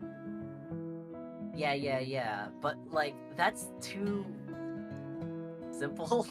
And my brain was like, oh wait, what if I just made it sus, so like they're dropouts? So like Abigail, okay, so this requires if the Adderall addiction, it's a little bit more funny because the I had a chat.ai stream, and we were just talking. I was just talking to like some of the AI versions of some of these characters. Abigail and Anemia, I forgot. Abigail essentially. I was talking to them and like, oh, they had an Adderall addiction, and it was like really funny. So I'm including that into the lore, and also trying to connect some dots. Wink, wink, nudge, nudge. If you know what, if you know, you know, of the fox, let's say. Anyways, but like I also knew Kohi. I didn't know her, but I liked her. But I don't know. I liked Kohi. I was excited for her. I wanted to see a Kohi, and I didn't want to include them. I also like Coconut Blanc, so I just wanted to add them because I think just adding them would be cool, would be fun, this and that. And also I think it'd just be really cool to add like some sort of like not Kuso, but like some sort of mysterious little guy, a mysterious guy who's watching out for his friends even though he's not there anymore. And also I just felt that would be a little silly. So like Coconut Blanc is like a detective, so it's like it fits, it works. And yeah, there's a lot of other graduated talents, but like I don't know them. But like these were the three I knew the most of, so like I didn't really pay too much mind. And since I knew these ones the most, I thought it just made the most sense to put them in versus putting someone in and not knowing their character at all. That's admirable. That's admirable. But that's exactly why in the first screenshot I sent with all the cameo ideas, in the backgrounds, I'm going to try to have a hand at background making, if not commission making. I'm a commissioning, but I want to try to get some backgrounds, and within the backgrounds, you're gonna be, seeing some sort of cameos. Like Minta, Donna is essentially the theater kid, but I'm gonna have like a Minta cardboard cutout and like a castle and stuff like that. Yep. So like stuff along that idea, like little small art cameos, little like things here and there. Then like Nicola eating some marshmallows because she was also a V singer. Of course. yeah, probably gonna see if there can be like a lunch cafeteria and have like 7 filet mignons somewhere because there's apparently like 20, 16, 18, like Yeah, a lot of Calumet people did the same mignons. character. Yeah, yeah, yeah, yeah. It was the fucking cursed character. There's a special um, pain in writing VTuber fanfiction because it represents the character they're offending someone. Yeah, I didn't want to go ahead and spoil this, but I was thinking of doing my next writing stream. I was going to include a few of my fellow VTubers, but I get worried about them going to be fucking writing them wrong. So I was going to ask permission first. You see, there's the funny thing though, because I have the funny veil of a few things that's like why I don't feel bad about this. So the first veil of the many covers of silly goofiness that's happening, it's just supposed to be a fun little fan project. It's not that deep. Of course. The characters are going to be exaggerated, but still respect. Okay, so this is a really strange example, but do you know Mrs. Blue? I don't think I've seen that one before now. Okay, do you know Team Fortress 2? Yeah, I bought the orange box for like $3. It was a fucking great deal. I played a little Team Fortress 2, but it was a little bit too junky to run on my system. Fair.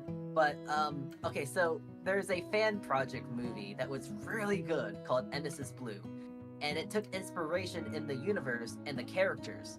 The characters were contorted a bit, like they were more fit to this horror sort of scary sort of universe thing, but they were still very respectable to their characters. Right. So I'm trying to pull that off. Like these characters aren't like Minna is not Minna, but it's still respecting the core basis of Minna. Like, so this Minna is dating Miliardo versus being married, and well, she's still gonna be like kind. She's gonna, have like the cooking and all that whatnot be the important thing. So like the core ideas of Minna is still within this character, but it's being stretched into a character. So it's almost like the baseline I'm gonna follow, but I'm going to meld it into like tropes because, of course. Of course. Yeah. It makes sense because like it's just there's so many to keep track of too, and the interactions with everyone. Yeah, that's why. I guess the biggest worry, the hardest characters to write out, is the low-lines, because I have them as the low-line triplets. We have Kino, Bro, and then Gay. So I'm gonna try and build them all together into one overall story arc, which is... The three of them don't really interact together that much though, right? No, they don't interact at all to my knowledge. Like, they're all their own separate character, but in this universe, they're all siblings, they're triplets. And that's a cool angle on it. Because technically they all do look either the same or very similar. They're like, they're like the Warner Brothers and the Warner sister for Animaniacs. Yeah. So like, so a fun thing, if you actually look at, I guess, the first one I sent, the Flavor Fresh, you'll actually see like you'll see Rika's. Rika is noted down as Mark II because I found out there's 2 Rikas. Yeah. So what I'm doing is that, you're gonna go through Rika's story, and then you're gonna have her arc about like, she wants to overthrow and become the better Rika, and it's like, yeah, but what if you didn't? What if you just became your own Rika? Something like that. Right. I'm still writing out that story, but like, I have it as a little fun thing of like multiple versions of the character are still gonna get their cameo, just in a roundabout way. Like the first Rika, if you will, is gonna have their mention in the sense that they are essentially Rika Prime, and Rika Paprika Mark II is kind of their identical siblings. there's gonna be a lot of identical siblings in this story, but I think that just makes it a lot more funny. Oh my god, speaking of funny, CeeLo had a fucking brilliant thing in the chat. The Animaniacs comparison checks out. Hello, nurse. Or wait, I am the nurse. No. Good one, man. Oh dear. Yeah, there's a whole lot of thoughts and ideas I have put into this so far. But so far, I haven't really what is it? I haven't actually done any sort of game deving. I've just been writing down because the most important thing in my head is to make the story first. Yeah, Because absolutely. let's say game dev is too hard. I'll at least have the story, but I won't have the game. And I'd rather have the story versus the game, because then I can have other people help me with the game. But yeah, I'm just trying to basically get the story down first.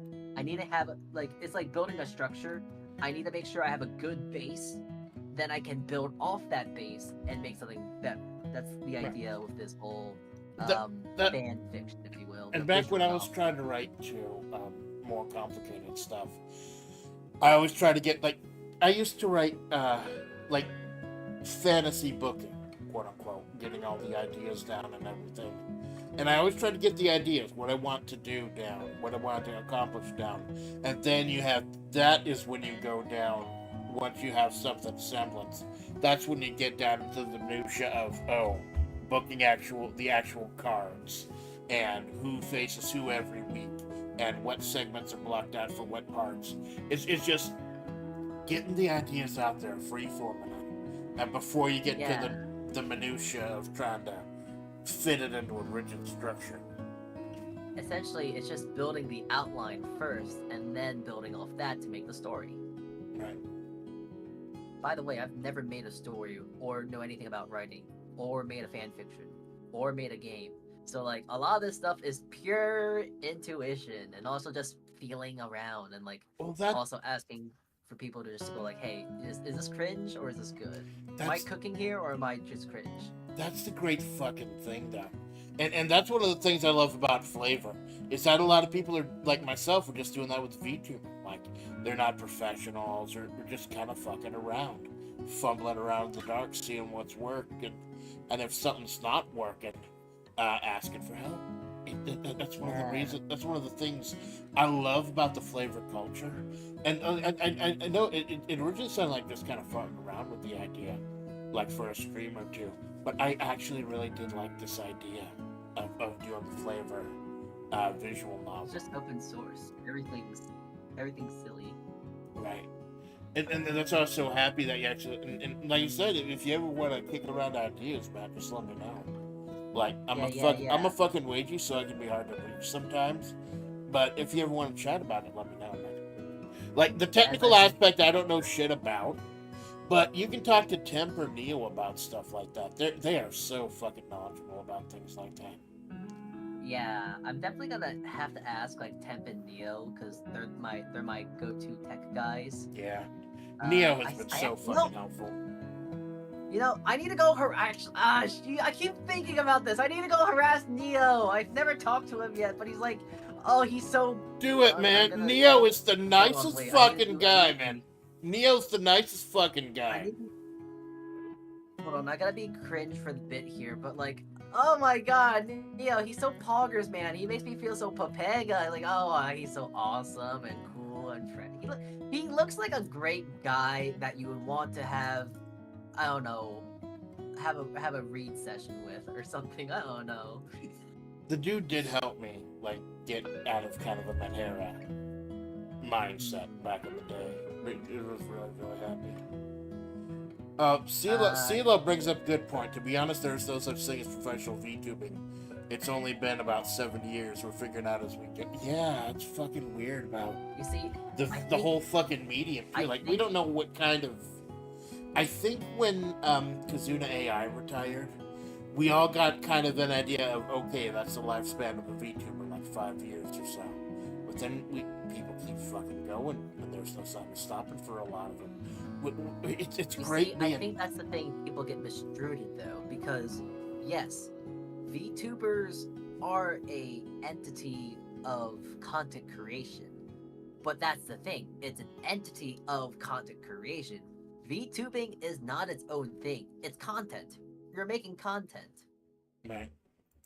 You know, like, oh yeah, VTuber, blah, blah, blah, blah, blah. No, you're a content creator at the end of the day. That is the core value of being a VTuber. You're trying to make really good content at the end of the day, or just trying to make content you like, you know? Yeah, it's You're just. just vibing. I think that's a mistake a lot of people coming up had as well. Before Yeah. people like V Shoujo and Phase Connect kind of helped dispel the myth that every VTuber has to be an idol just because Hololive is good with fucking idols and they do it amazingly. V Shoujo and Phase Connect help the U.S. kind of lean into the fact that you can do whatever you want, man, as long as you put your heart and soul into it. At this point, I like to think I have a really good comparison of VTubing. Right now, the VTubing boom is exactly like the YouTuber boom, if you know what I mean by that. Yeah. Like, you know how everyone wanted to be a YouTuber? Now everyone wants to be a VTuber. Like, everyone wanted to be a YouTuber, and everyone could be a YouTuber. But now everyone can be a VTuber, and everyone could be a VTuber. But then there's the ones that, like, really freak out and not freak out, just like YouTubers. So, like, the idea of a professional VTuber, you're just trying to be a professional. The way I'm saying it, like, professional is like air quotes.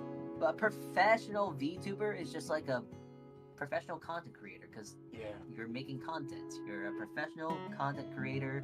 But even at that, being a professional content creator is not very professional. You just be silly. You gotta be goofy. You gotta be a little funny. Well, I don't know if I'd ever be able to go quote unquote professional as far as like making it a career, making money off of it and shit. Like, I know there are people like Malone and Neo who are talented enough to do that. But I know I could not make it a career because like I couldn't put in the type of money or time to do that. And I admire those who are able to. But there's also something kind of freeing in knowing that I'm not going to be able to make this a career and be able to do this as a hobby. Because there's no expectation. Yeah, I can do 7-hour pro wrestling streams and 3-hour creative writing streams. I can do stuff that entertains me and find an audience through that. I don't have to be playing fucking Marvel Rivals, which would fry my laptop. And that's another thing I love about FlaVR, man. It's just the variety and the different options and everything, man. Like you're gonna find something you love here, man. You look through all the talents, all the various different talents we have, all the types of stuff they do. You're gonna find something you love. Yeah. And for me, it's just like, you see, for me, in my head, like, FlaVR is very cool and all, but I think that's also just kind of more the idea of just, like, the power of indie VTubers, because, well, there's no template. It's just, like, do what you want. The only reason I think, I guess FlaVR is so unique in that regard is that you can be anything you want to be, because, okay, I'm gonna step on some toes here. You can just generate whatever you want to be, and I'm not against it, but also there is that thing of like, oh well, you're an AI, and it's like, okay, whatever, okay, buddy. Well, I understand that toe on the line about like I use AI art because I can't fucking draw, and I'm going for a specific 90s anime aesthetic that isn't available in a lot of AI, and a lot of people don't draw anymore. So I will use AI for the art, the thumbnails and stuff. But I also try to be genuine by like using my real voice. I don't sing with the voice changer. I actually play the games that I stream and stuff. And if something's AI content, I go ahead and let them know it's AI. I'm not doing this fucking fake American Idol thing that was popping. Did you see that shit? There was like the AI videos that people were putting together about like these little Somali children or something singing about their dead parents on American Idol, and someone stitched it together so it looks like crowds were cheering for them and shit. And then Moist Critical called them out on it and showcased a lot of the channel, then they immediately had to take the channel down and nuked the whole thing. It's like there are a bunch of these fucking AI content creation farms, and I rail against them, but I also rail against them knowing that I do use AI artwork for my thumbnails and my pictures and stuff. Now, my I feel like it's like a yeah. yeah. So I was gonna say my 3D models. I do create those using violates Studio, using assets that are like basic in the studio itself. But I know it's a weird fucking line to walk because AI's not going anywhere. You see, I like to have a. I'm very open-minded about AI art, but like there's a kind of like pseudo rule set that no one talks about when it comes to AI, and I think like AI art is not a bad thing because I feel it is essentially this new age version of the camera, you know? Like, oh, if you want a good drawing of a hillside, you gotta draw it, but now you can take a picture of it. Oh, you really want a good piece of art nowadays, now you can just generate it. They're both, in my head, kind of the same thing. Although when you generate AI, it's using a reference from a actual artist, which that kind of grays the line because in that regard, you're kind of stealing from an original artist, which that's why I can understand why it muddies the area a bit. But like the thing is, as long as you are not profiting off this person, I think it's fine. As long as you're not making profit and you're not saying like I own this, I think it's fine to use AI art. You can do whatever you want with AI art. If you say it's AI, as long as you credit it to what it is and just be responsible, I think it's fine. Like, I think it's fine. It's only like bad when you use it maliciously, because then there's problems. Then there's like, okay, you're doing this for clout, you're doing this for money, and then you're working off the hard work of everyone else, and it's just, that's trash. That's trashy. Yeah, I'm not making a fucking cent off of this. Like, I know if I decide to become monetized, I would probably have to just use my 3D model exclusively and stop with the because there are the questions about copyrights and stuff, especially with the U.S. putting so much money and investments in it, and China doing that as well. But like I said, I'm not monetized. I don't plan on being. This is original creative content. Just fucking a hobby. It's just if you decide to go quote unquote professional, then it's probably suggested that you should actually get a proper model, or you'll have let's say a fill-in situation. Yeah. Well, luckily I do have I did go. I don't use them all the time because they do run a little chunky, but I do have a few different 3D models that I made all with base stuff in violates Studio, so that shouldn't be too much of a problem. It's just I love the look, man. I grew up watching fucking when I could get my hands on it 90s anime. Because I don't know how much you know about the original amount of Splatts if you saw the Dead Sea Scrolls or whatever. When the character was initially created, it was kind of an 80s Sailor Moon type anime character with Sailor Fuku and everything.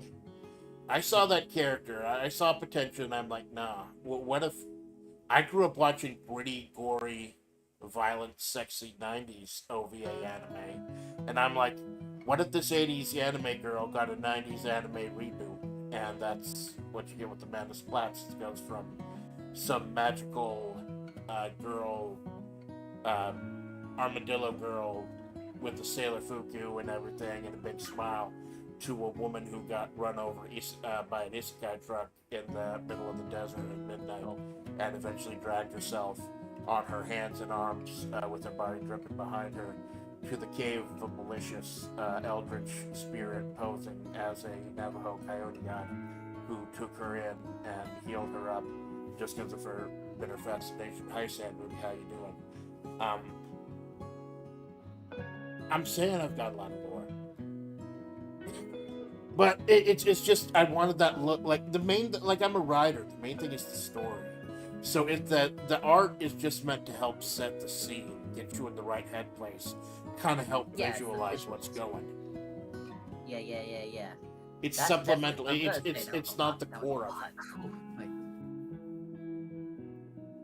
Yeah, shit I gets weird in the desert. You see, it's kind of silly because I actually have lore myself, Oh, but hit it's me a with it, lot man. more simple. Yeah, I love to hear it.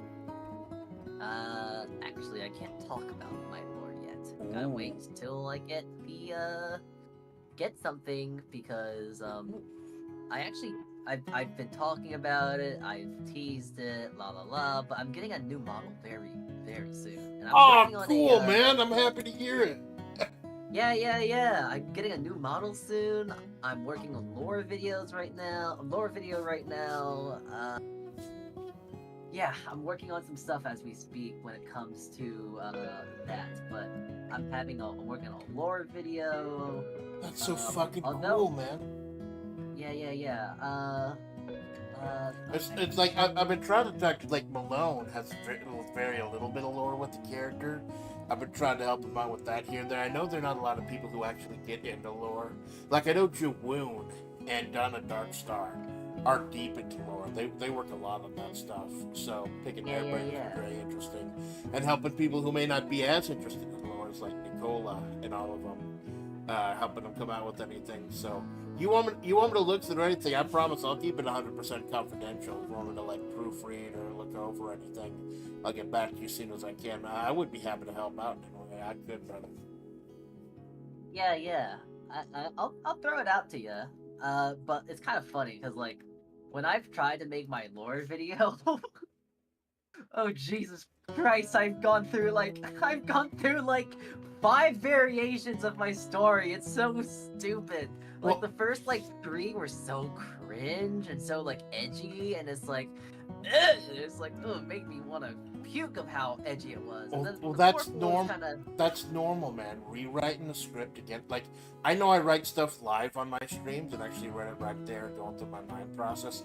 But it's normal for most people to like go through rewrites. And sometimes you go through a lot of fucking rewrites until it sounds good and it sounds good to you.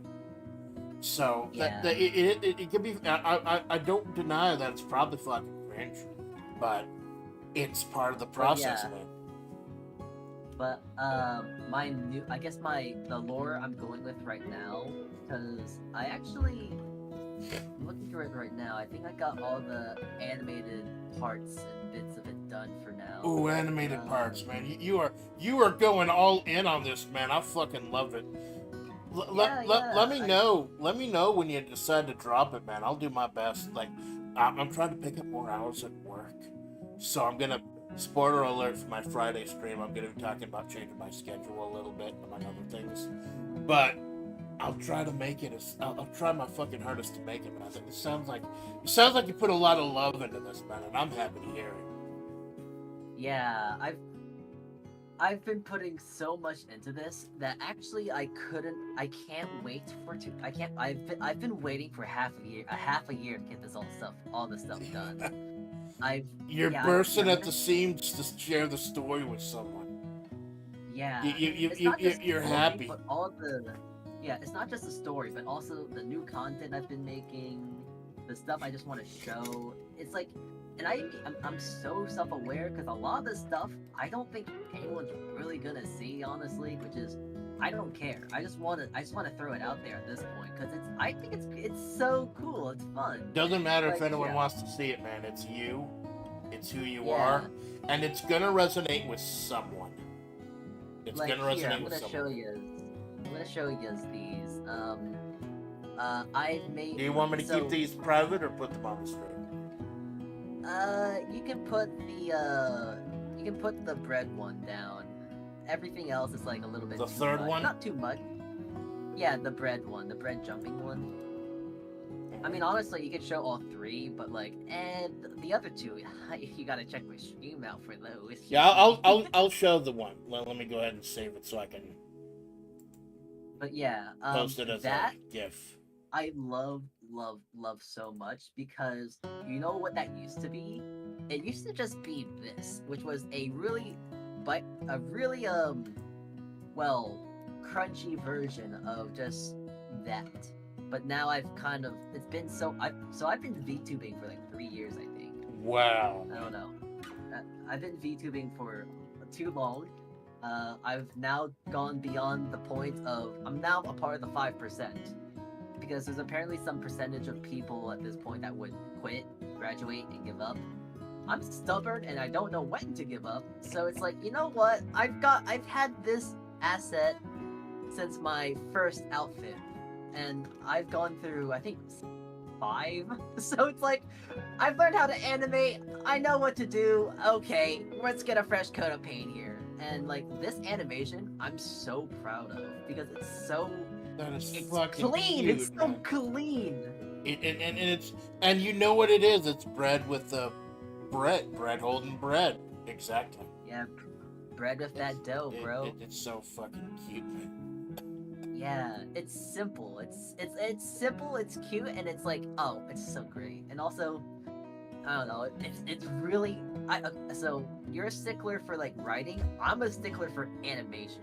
Yeah. If you could lock me in a room and give me, okay, you know, like the time chambers in like Dragon Ball of like time just never ends.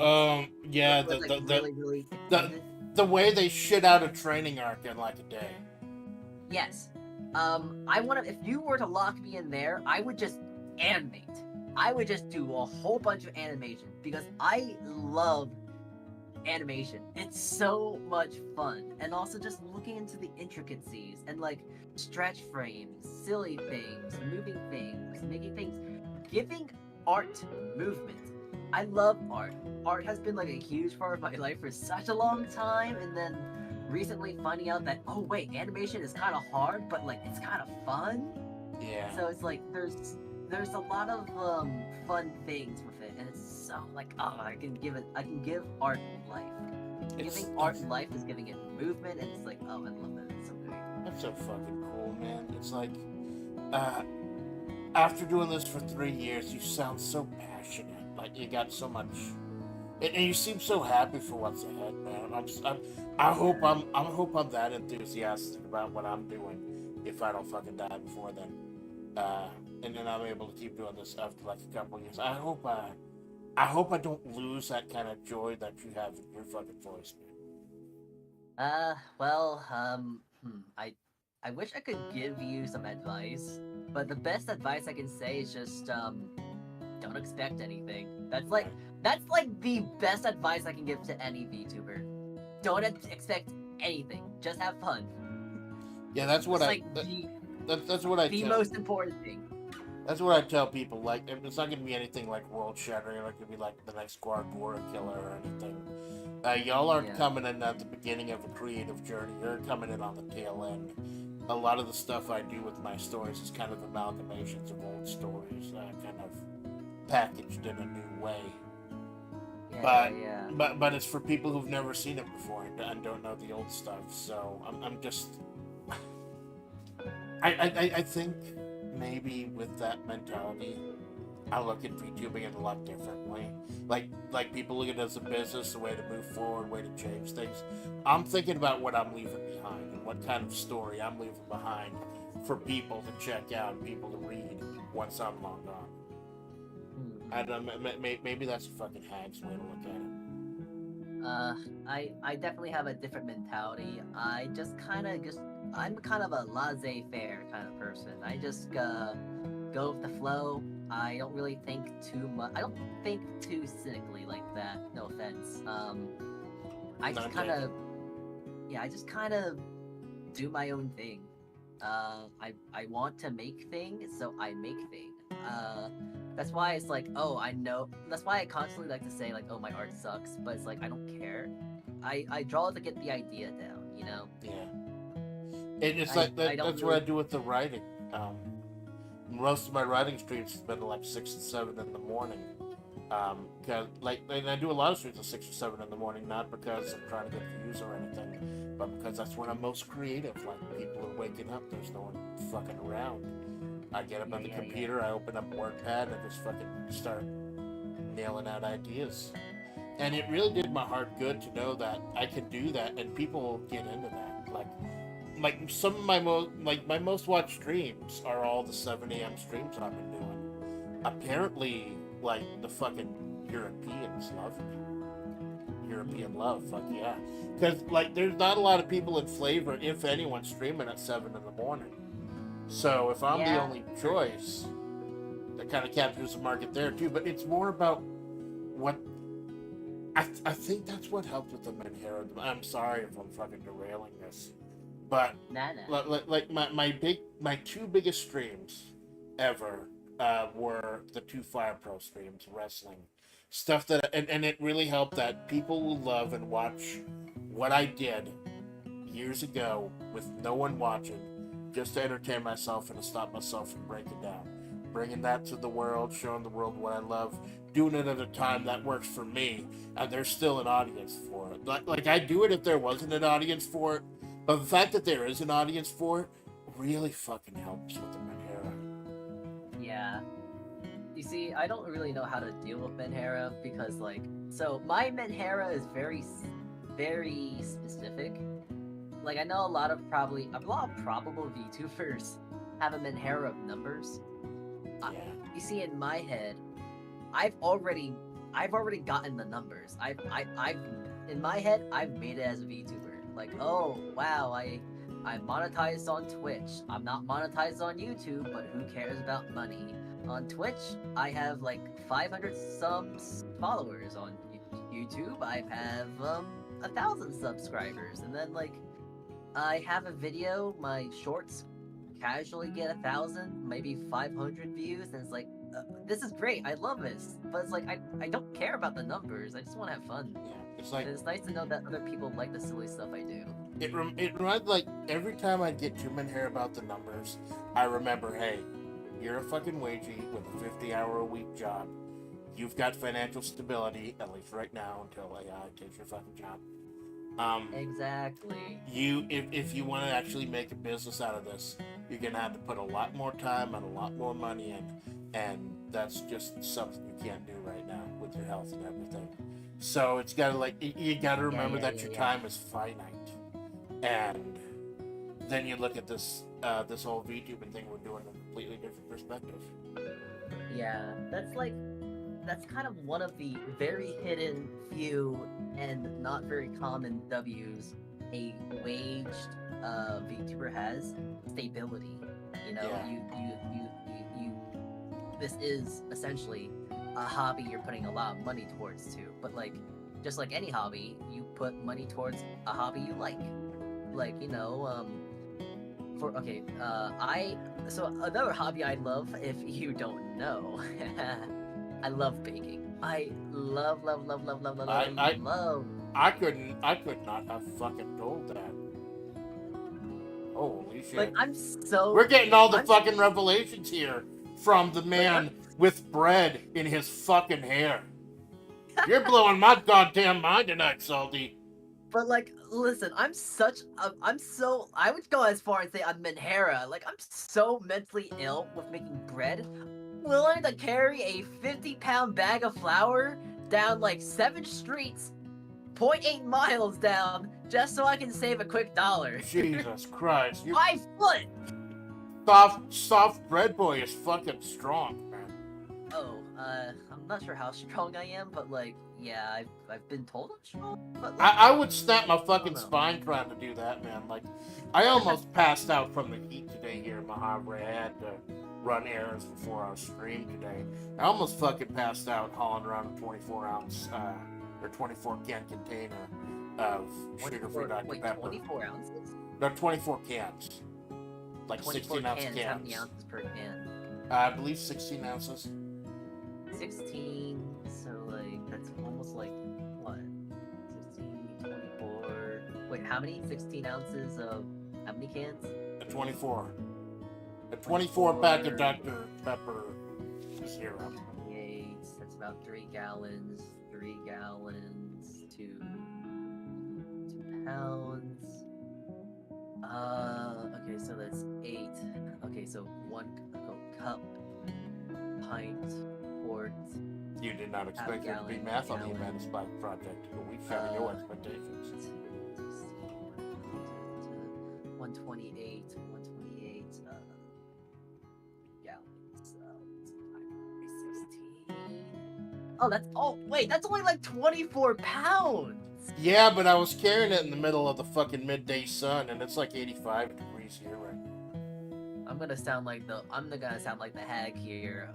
I've taken my 50-pound bag of flour in the snow, in the rain, and in the highest peaks of summer. Nothing stops me from getting this bread, and especially when it's at a good deal. You have that fucking dedication, man.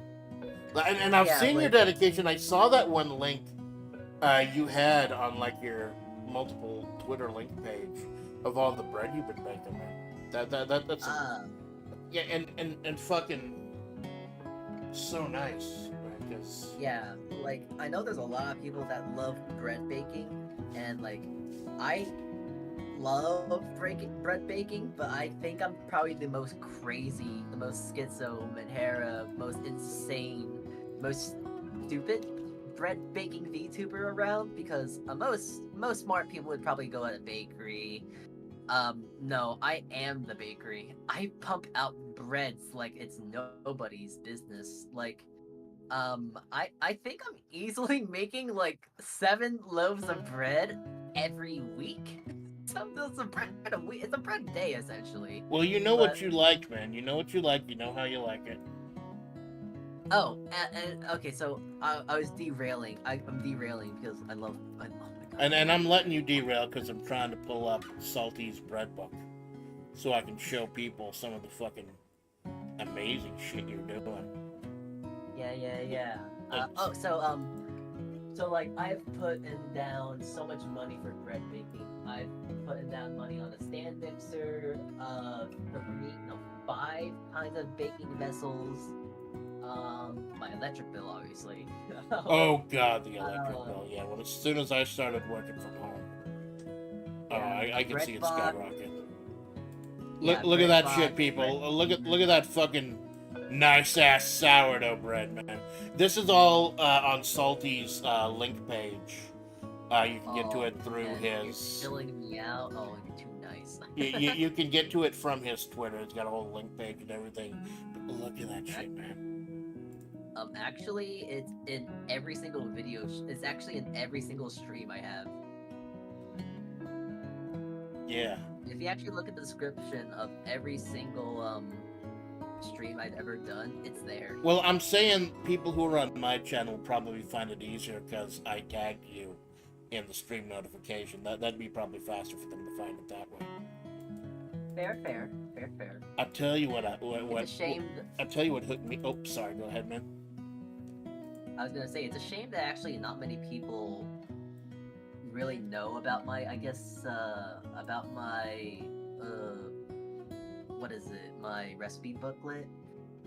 Because it's not like I make money off it. It's not like I don't know. There's no incentive for me to really show this.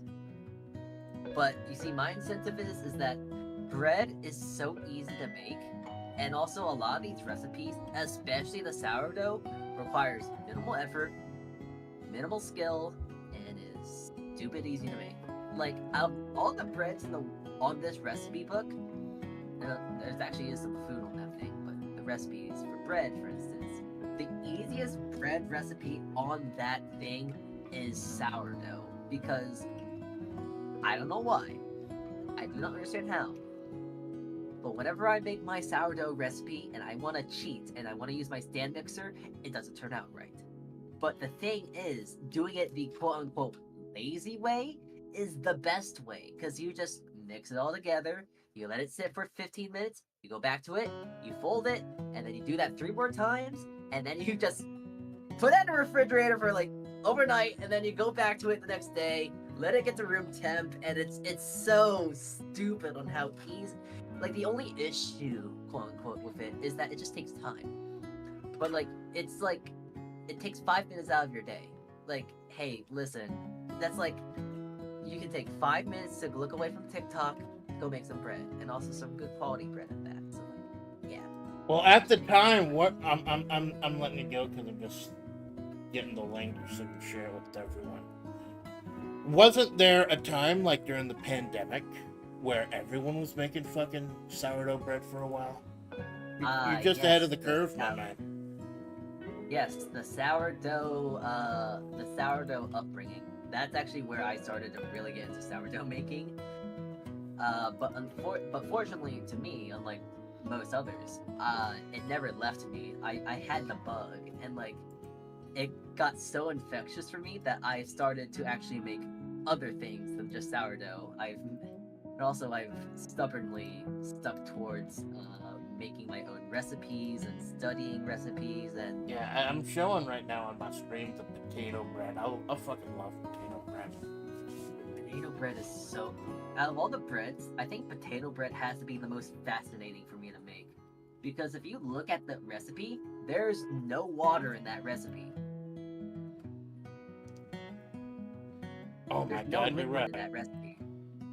It is one of the most fascinating. Okay, so I found this recipe, this base recipe, in 2 books, but it's like one had water, one did not.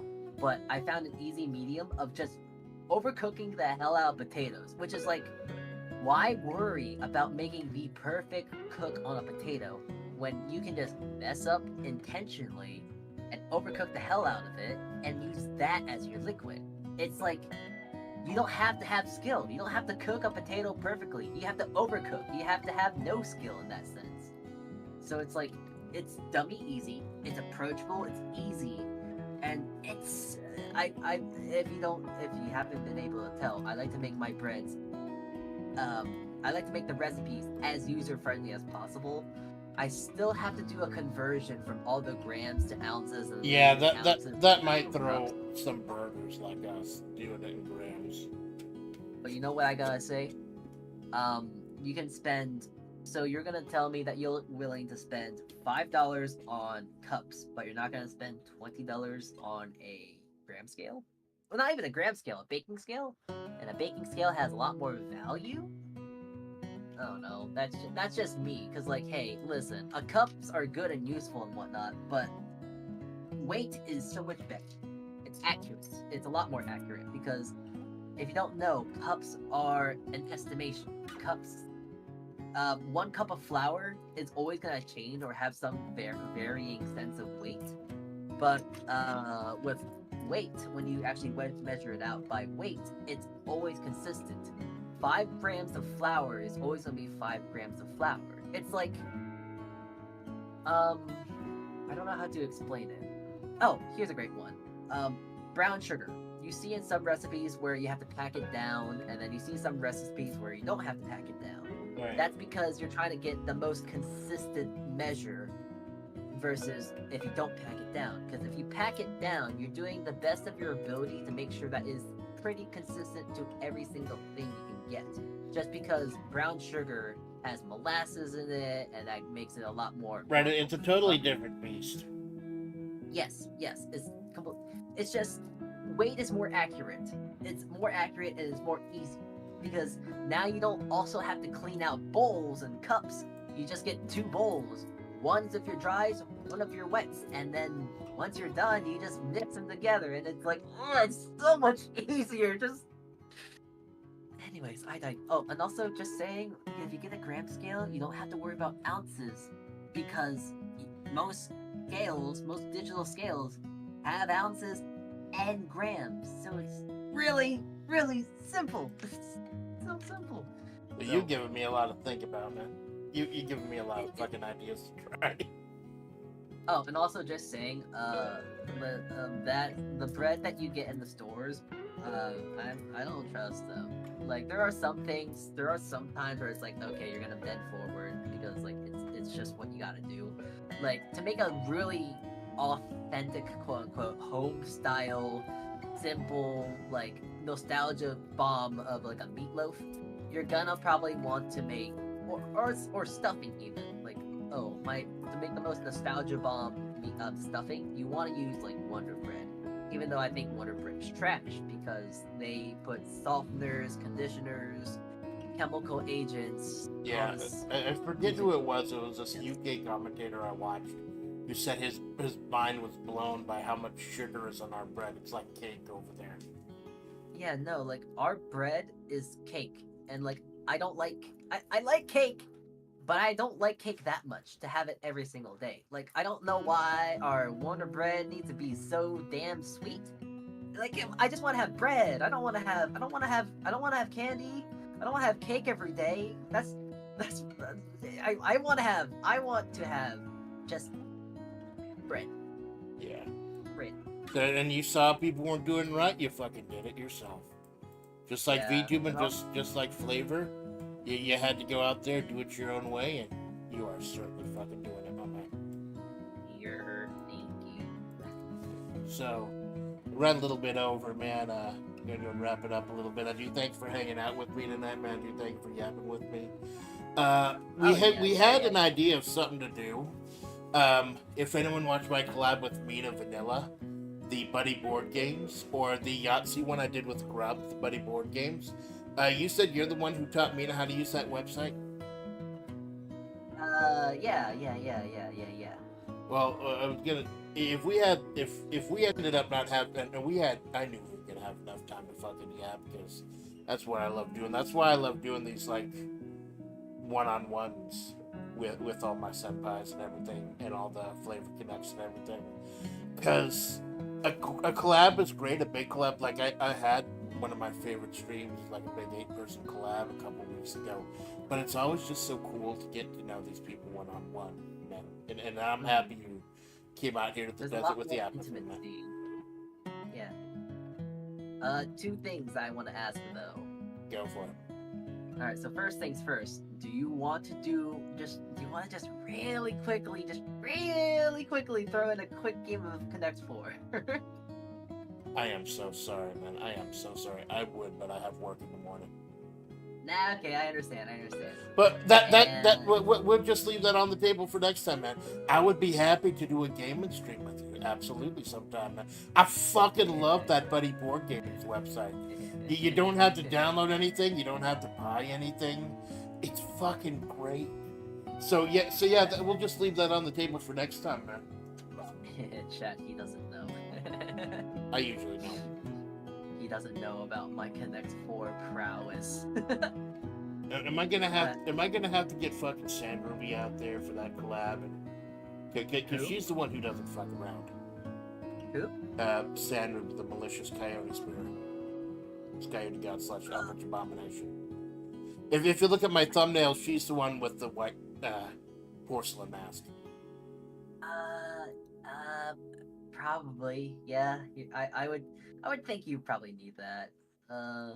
Cause with Connect 4, I have a specific set of skills, to say at the very least, of which I'd love to manipulate.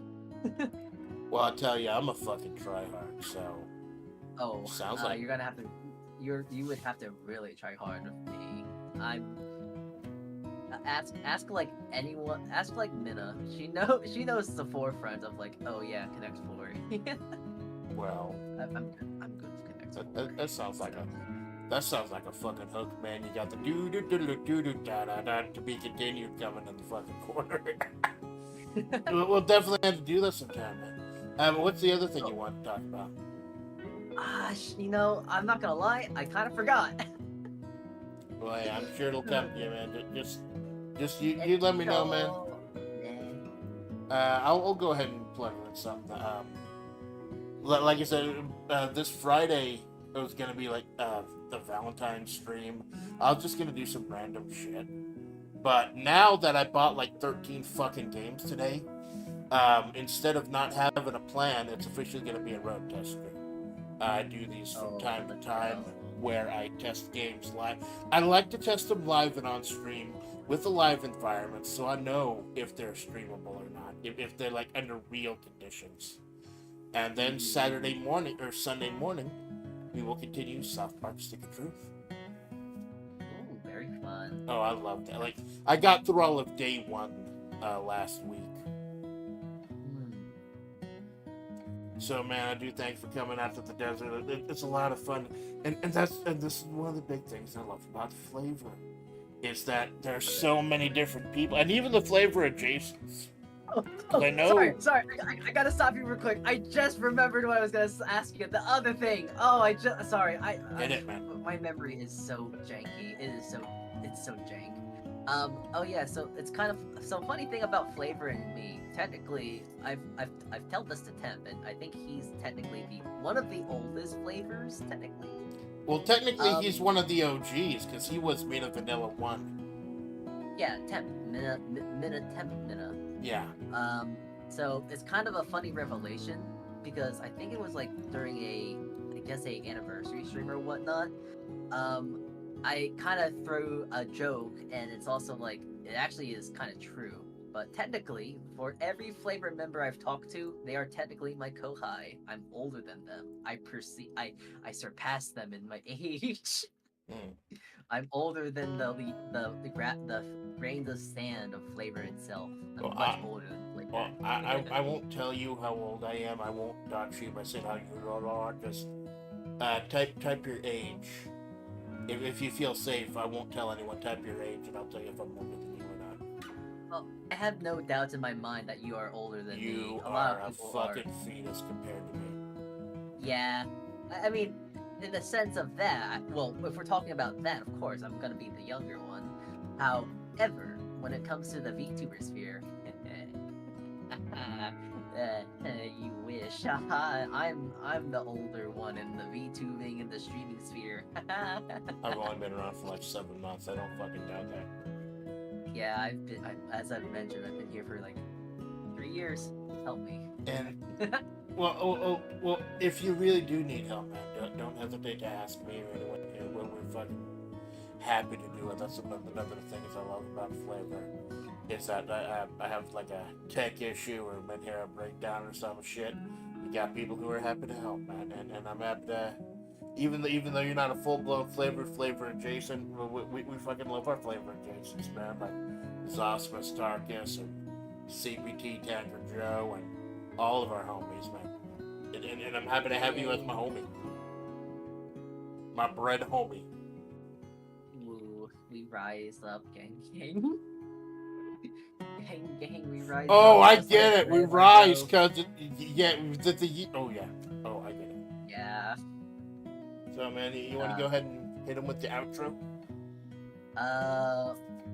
Thanks for tuning in today. I hope you guys have a good rest of your morning, afternoon, and or evening time zone.